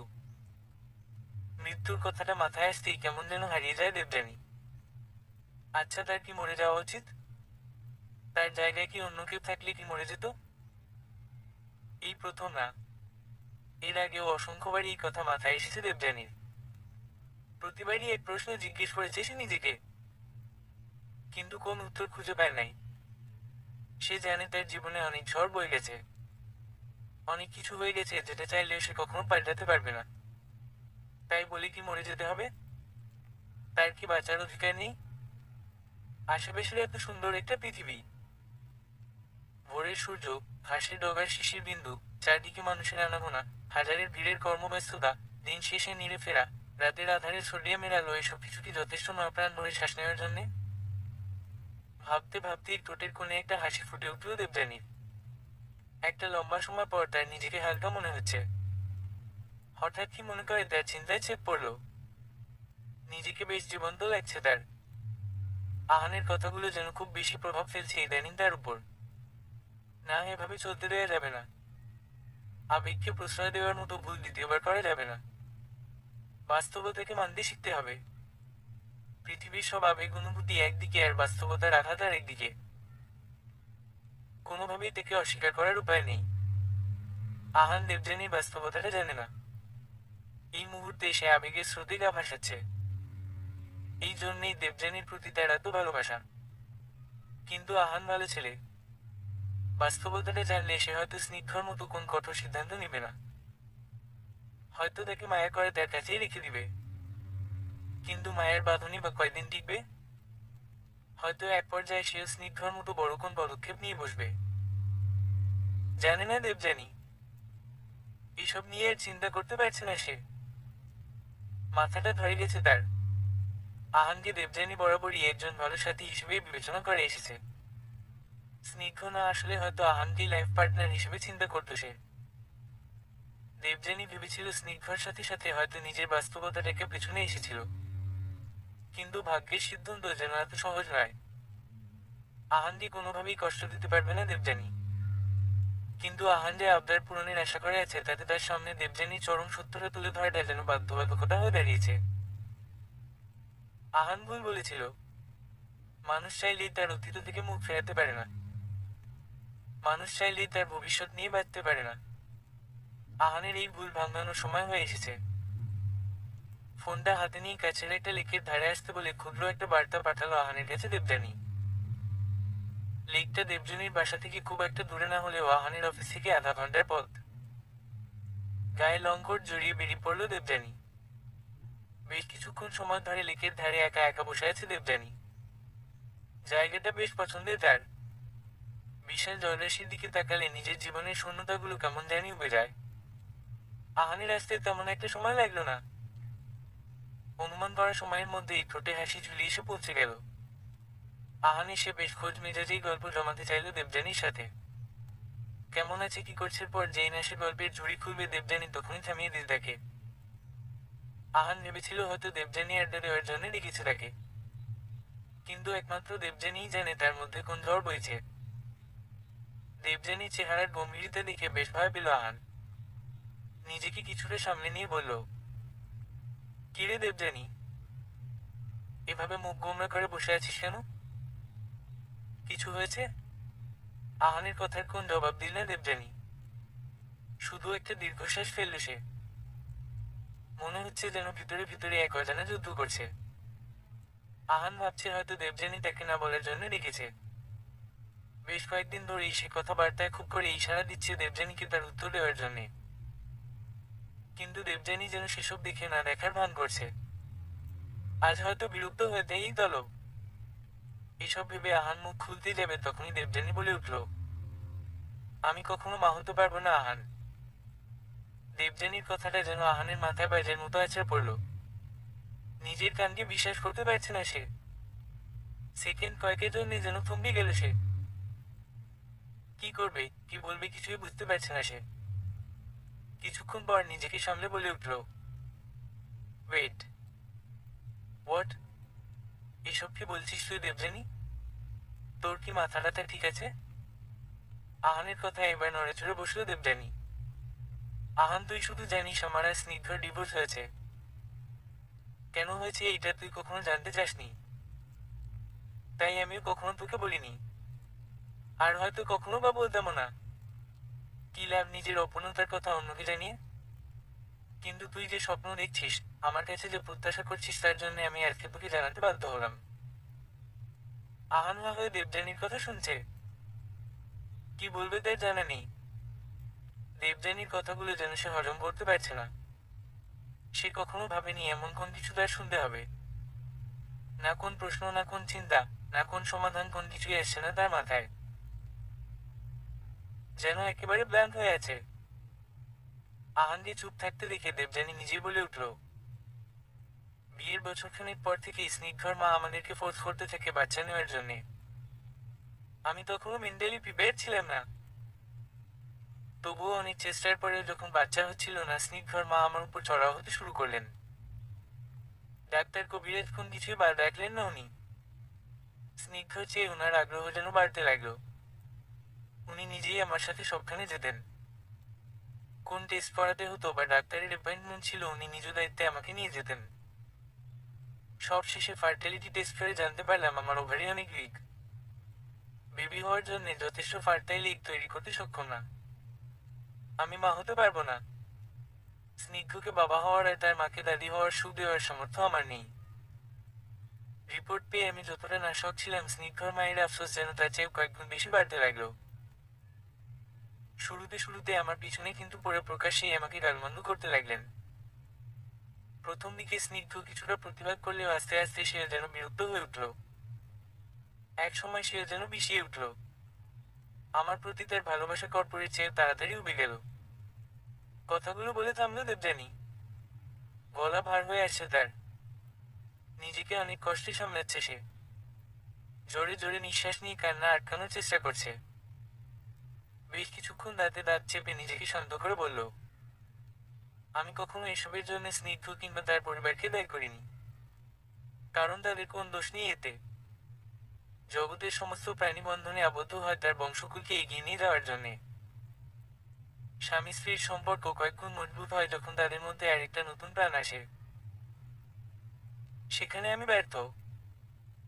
নিজের ব্যর্থতার দায় আমি অন্য ঘাড়ে চাপাতে রাজি নই। আমি চাইলে হয়তো জোরাজুরি করে স্নিগ্ধর সাথে সংসারটা টিকিয়ে নিতে পারতাম, কিন্তু সেই সম্পর্কের তিক্ততা আমাকে মৃত্যুর আগ পর্যন্ত অসহ্য যন্ত্রণা দিত। সেজন্যই যখন স্নিগ্ধ আমাকে ডিভোর্সের কথা বলেছিল, আমি তাতে কোন প্রকার বাধা দেওয়ার চেষ্টা করিনি। আমার এই অপরাধতার কথা আগে জানলে হয়তো স্নিগ্ধ কখনোই আমাকে বিয়ে করতো না। হয়তো আমি নিজেই তার সাথে কোন সম্পর্কে জড়াতাম না। আবেগের বশে নেওয়া একটা সিদ্ধান্ত শুধু আমার না, স্নিগ্ধর জীবনটা এলোমেলো করে দিয়েছে। নষ্ট করে দিয়েছে জীবনের অনেকগুলো বছর ঝড়ের বেগে উড়ে গেছে। অনুভূতিহীন হয়ে গেছে অনেক সম্পর্ক। আমি চাই না যেন সত্ত্বেও একই ভুল আবার করতে। তোকে লুকিয়ে হয়তো আমি একটা নতুন জীবন শুরু করতে পারবো, কিন্তু সত্যকে কতদিন লুকিয়ে রাখবো? আমি জানি আহান, তুই স্নিগ্ধর মতো এত কঠিন ডিসিশন নিবি না, কিন্তু আমি চাই না তুই অনুগ্রহ করে বাকিটা জীবন কাটিয়ে দে। এই জন্যে আজ তোকে সত্যটা জানিয়ে দিলাম। আশা করি এটা শোনার পর তোর আবদারের সাগরে ভাটা পড়বে। আমার সাথে জীবন নষ্ট করার ভুল সিদ্ধান্ত বাদ দিয়ে নিজের ভবিষ্যৎটা সুন্দর করে সাজাবি। শেষের কথাগুলো বলতে বেশ কষ্ট হচ্ছিল দেবযানীর। আহানকে বললে যেন প্রতিটা কথা তার নিজের বুক ছিঁড়েই ঝাড়ঝাড় করে দিচ্ছে। আহানের সাথে থাকলে হয়তো সে একটা নতুন সূচনা করতে পারত, নতুন এক পথ চলা। কিন্তু কি হবে ক্ষণিকে সেই সুখ দিয়ে? বেলা শেষে আবার তাকে একা সেই পুরনো রাস্তায় ফিরতে হবে। তাই অনেক কষ্ট করেই নিজের বুকে পাথর চেপে আহানকে কথাগুলো বলল সে। এতক্ষণ সামনে ফিরে এক মনে কথাগুলো বলে যাচ্ছিল দেবযানী। পেছনে ফিরে একবারও আহানকে দেখার প্রয়োজন বোধ করেনি। নিজের ভেতরের ঝড়ে যেন দুমড়ে মুচড়ে যাচ্ছে। কথা শেষ করে চলে যাওয়ার সময় প্রথম তার আহানের দিকে চোখ পড়ল। ছেলেটা এখনো ভাবেচিকাকে অবাক হয়ে বসে আছে, যেন সবকিছু বুঝার আর ভাবার ক্ষমতা তার লোপ পেয়েছে। দেবযানীর খুব ইচ্ছে করছে আহানকে বুকে জড়িয়ে কাঁদতে, কিন্তু কোনো মতে নিজেকে সামলে আহানের দিকে তাকিয়ে একটা শুকনো হাসি দিয়ে সেখান থেকে চলে আসলো সে। পাছে আহান তার চোখের পানি দেখে ফেলে এই ভয়ে দ্রুতই পা চালিয়ে এসে একটা ক্যাবে বসে পড়ল। তার জীবন শেষ সম্পর্ক রেখে যেন নিজের হাতে আর ভেঙে এলছে। কিছু সত্যকে আমরা মানতে চাই না, দেখে যেন অপেক্ষা করে ছেড়ে দেই। যেন সেসব সত্য আমাদের জীবনে খুবই অপ্রয়োজনীয়। নিজের মধ্যেই যেন সেই সত্যগুলোকে আমরা দাবিয়ে রাখি, কিন্তু সেই সত্যগুলোর ভার এতটাই বেশি হয় যে তাদের ছোঁয়ায়ও আমাদের জীবন তছনছ হয়ে যায়। দেবযানী তার জীবনের সেই সত্যটা থেকেই যেন মুক্তি পেতে যাচ্ছে। মাস খানিকের বেশি পার হয়ে গেলেও আহানের সাথে কোন প্রকার কোন যোগাযোগ হয়নি তার। দেখা সাক্ষাৎ তা নয়, বরং সোশ্যাল মিডিয়াতে যেন কোন খোঁজ নেই তার। দেবযানী ভেবেছিল কারো স্ত্রী নয়, কারো মা নয়, কারোর সাথে কোন সম্পর্ক নয়, অন্তত একজন ভালো বন্ধুর সাথ পেলে বাকিটা জীবন অনায়াসে কাটিয়েও দিবে সে। কিন্তু বোধ হয় এখন সেই সুযোগটা নেই। একাকিত্বের তীব্রতায় বোধ হয়ে কখনো খুব করে চেয়েছে নিজের দুঃখ কষ্টগুলো আহানের সাথে শেয়ার করতে। কখনো ইচ্ছা হয়েছে আহানকে জড়িয়ে ধরে একটু মন খুলে কাঁদতে, কিন্তু সেই শক্তিটুকু যেন এখন তার মধ্যে নেই। যান্ত্রিকতার জীবনটা একঘেয়ে হলেও সয়ে গেছে এখন তার। মাঝে মাঝে বড্ড ভালো লাগে এই জীবনটাকে। কোন আবেগ, কোন অনুভূতির বেড়াজাল নেই, কোন মায়ের বাধা নেই। একাকিত্বকে এখন আর বোঝা মনে হয় না। নিজেকে গুছিয়ে নিয়েছে সে। জীবন থাকলেই যে আশা থাকতে হবে এমন তখন বাধ্যবাধকতা নেই। এভাবেই তো কেটে যাচ্ছে বেশ। হাসি কান্না মজা খেলা সব ভুলে দেবযানী তখন তার নিঃসঙ্গতার অতল সমুদ্রের তলানি খুঁজতে ব্যস্ত। হঠাৎ একদিন তার নিঃসঙ্গতার চাদর ফুঁড়ে আগমন ঘটল আহানের। আহানকে এতদিন পর সামনাসামনি দেখে বেশ খুশি হলো দেবযানী।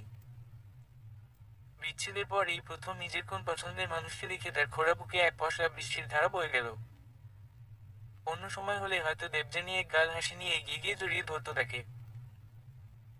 কিন্তু মাঝে মাঝে পরিস্থিতি কিছু অবান্তর ঘটনা ঘটিয়ে আমাদের সেই খুশিগুলোতে বার বসিয়ে দেয়। যেন কোন সময় দেওয়া অধিকারের অনুমতিটা বিনা নোটিশেই কেড়ে নেয়। চোখে মুখে খুব একটা উচ্ছ্বাস প্রকাশ করল না দেবযানী, শুধু হালকা হাসল। তবে তার হাসি মলিন হতে বেশি সময় নিল না।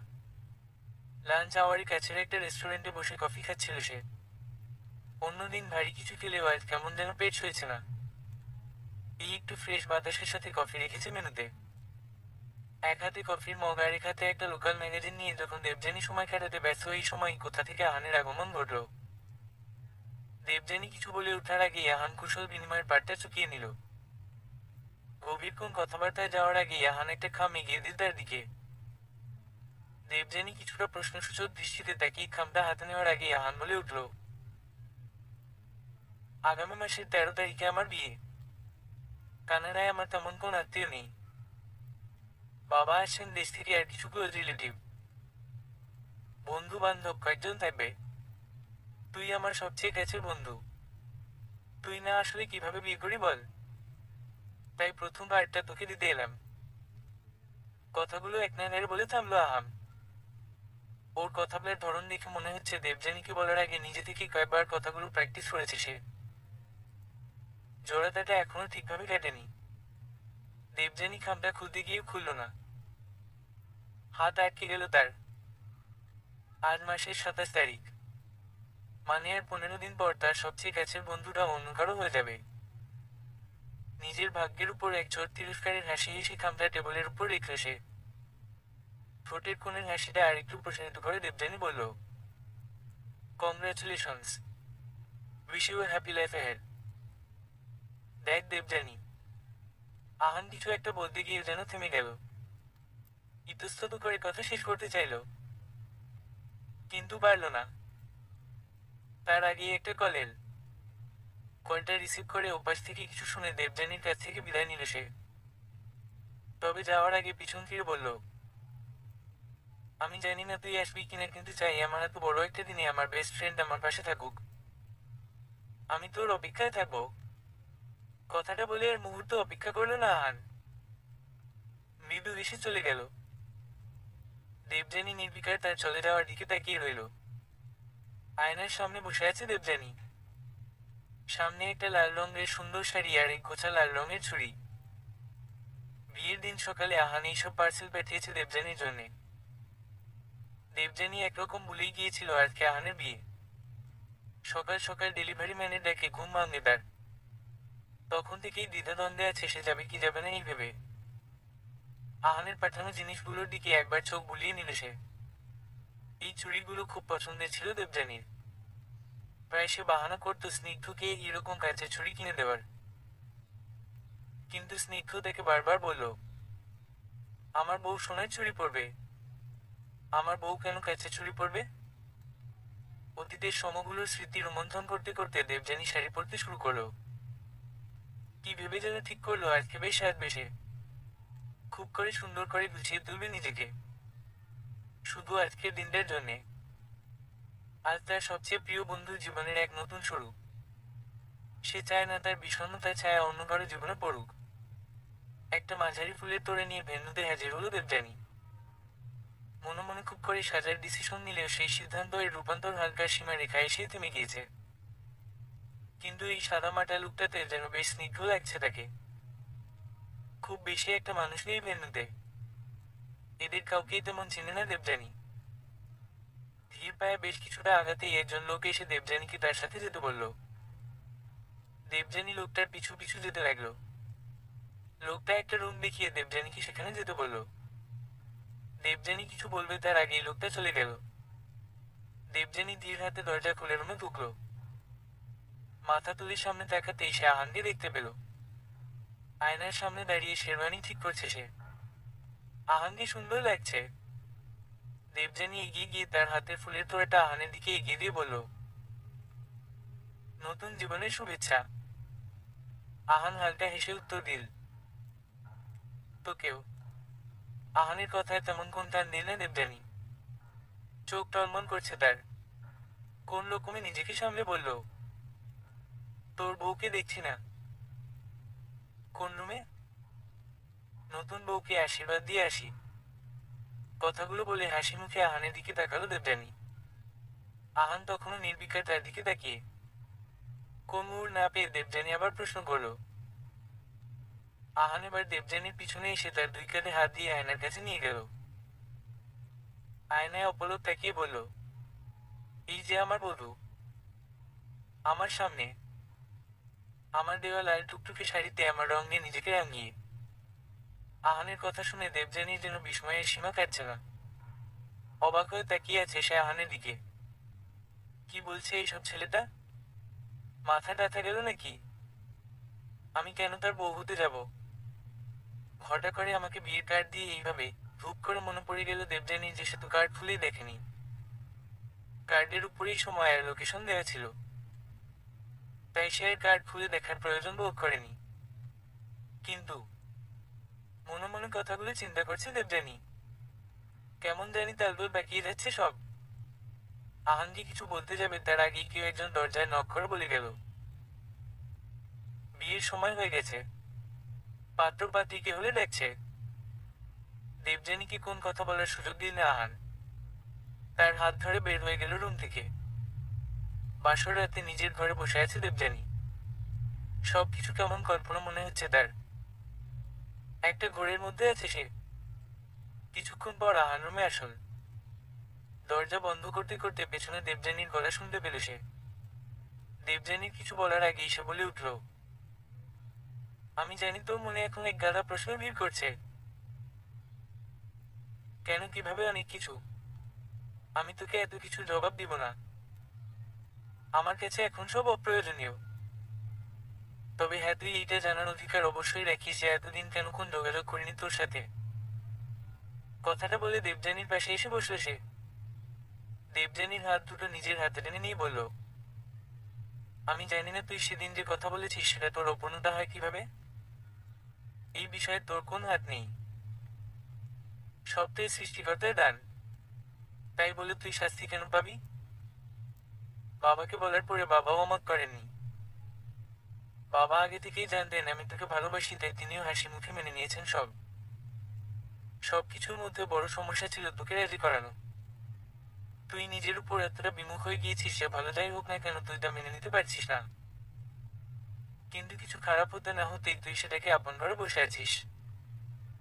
তাই এই আয়োজন। দেবযানী একরাশ বিস্ময় নিয়ে আহানের কথাগুলো শুনছে। কি থেকে কি হয়ে গেলে কিছু বুঝতে পারছে না সে। চোখ ভরে আসছে তার। সামনের সবকিছু ঝাপসা হয়ে আসে। টুক করে এক ফোঁটা জল গড়িয়ে পড়ার আগেই আহান সেটা মুছে দিয়ে বলল, অনেক কান্নাকাটি করেছিস। আর না, এবার তোর সুখের পালা। কথাটা বলে দেবযানীর কপালে এসে চুমু খেয়ে আলতো করে। বছর 5 পার হয়ে গিয়েছে দেবযানীর বিয়ে হওয়ার। বিয়ের দিন থেকে আজ পর্যন্ত তাকে আর ফিরে কষ্ট পেতে হয়নি। আহান তার কথা রেখেছে। দেবযানীকে আগলে রেখেছে। পুরনো কথাগুলো মনে করতে করতে রান্নাঘরে কাজ করছিল সে। হঠাৎ দুটো ছোট ছোট হাত এসে পেছনে থেকে জড়িয়ে ধরল তাকে। গুড মর্নিং মাম্মাম। কথাটা শুনে দেবযানীর মুখে হাসি ফুটল। হাত দুটো টেনে বাচ্চাটাকে কোলে তুলে বলল, গুড মর্নিং বাবাই। ঘুম ভেঙে গেল এত জলদি আমার বাবাইটার। দেবযানীর কথায় বাচ্চাটা ঠোঁট ফুলিয়ে অভিমানের সুরে বলল, মাম্মাম তুমি জানো না তোমাকে না দেখলে আমার ঘুমাতে না। দেবযানী কিছু বলার আগেই আহান পেছনে থেকে বলল, হ্যাপি বার্থডে অর্ণব। মা ছেলে আমাকে রেখে একা একা কি গল্প করছো শুনি। আহানের কথা শুনে অর্ণব খুশি হয়ে গেল। বাবাই কোলে বলে হাত বাড়িয়ে দিল তার দিকে। আহান সাদরে ছেলেকে কোলে তুলে নিল। দেবযানীর কপালে একটা চুমু একে জিজ্ঞেস করল, কাজ শেষ সব? দেবযানী হালকা হেসে উত্তর দিল, এই তো শুধু ওর পছন্দের হালুয়া বানানো বাকি। কোন হেল্প লাগবে তোমার? না, তুমি বাবুর সাথে খেলো, আমি কাজ শেষ হয়ে আসি। দেবযানীর উত্তরে আহান তার কপালে আরেকবার ঠোঁট ছুঁয়ে অর্ণবকে নিয়ে চলে গেল। দেবযানী আবার কাজে মন দিল। হঠাৎ করে মনে হলো বছর খানেক আগের কথা। রাস্তার পাশে একটা এক্সিডেন্টে একটা গাড়ি ভেঙে চুরে গুড়িয়ে গেছে। আহান আর দেবযানী লন্ডাইবে যাওয়ার সময় রাস্তায় এমন দৃশ্য দেখে অবাক হয়ে যায়। এই দিকটা সাধারণত বরফে ঢাকা থাকে, তেমন মানুষের আসা যাওয়া নেই। হাতে গোনা কয়েকজন আসে ফ্যামিলির সাথে কোয়ালিটি টাইম স্পেন্ড করতে। হয়তো এই মানুষগুলোও তেমন যাচ্ছিল। আহান আর দেবযানী তড়িঘড়ি করে এগিয়ে গিয়ে দেখলো গাড়ির মধ্যে একটা দম্পতি আর তার ফুটফুটে একটা 1-1.5 বছরের বাচ্চা।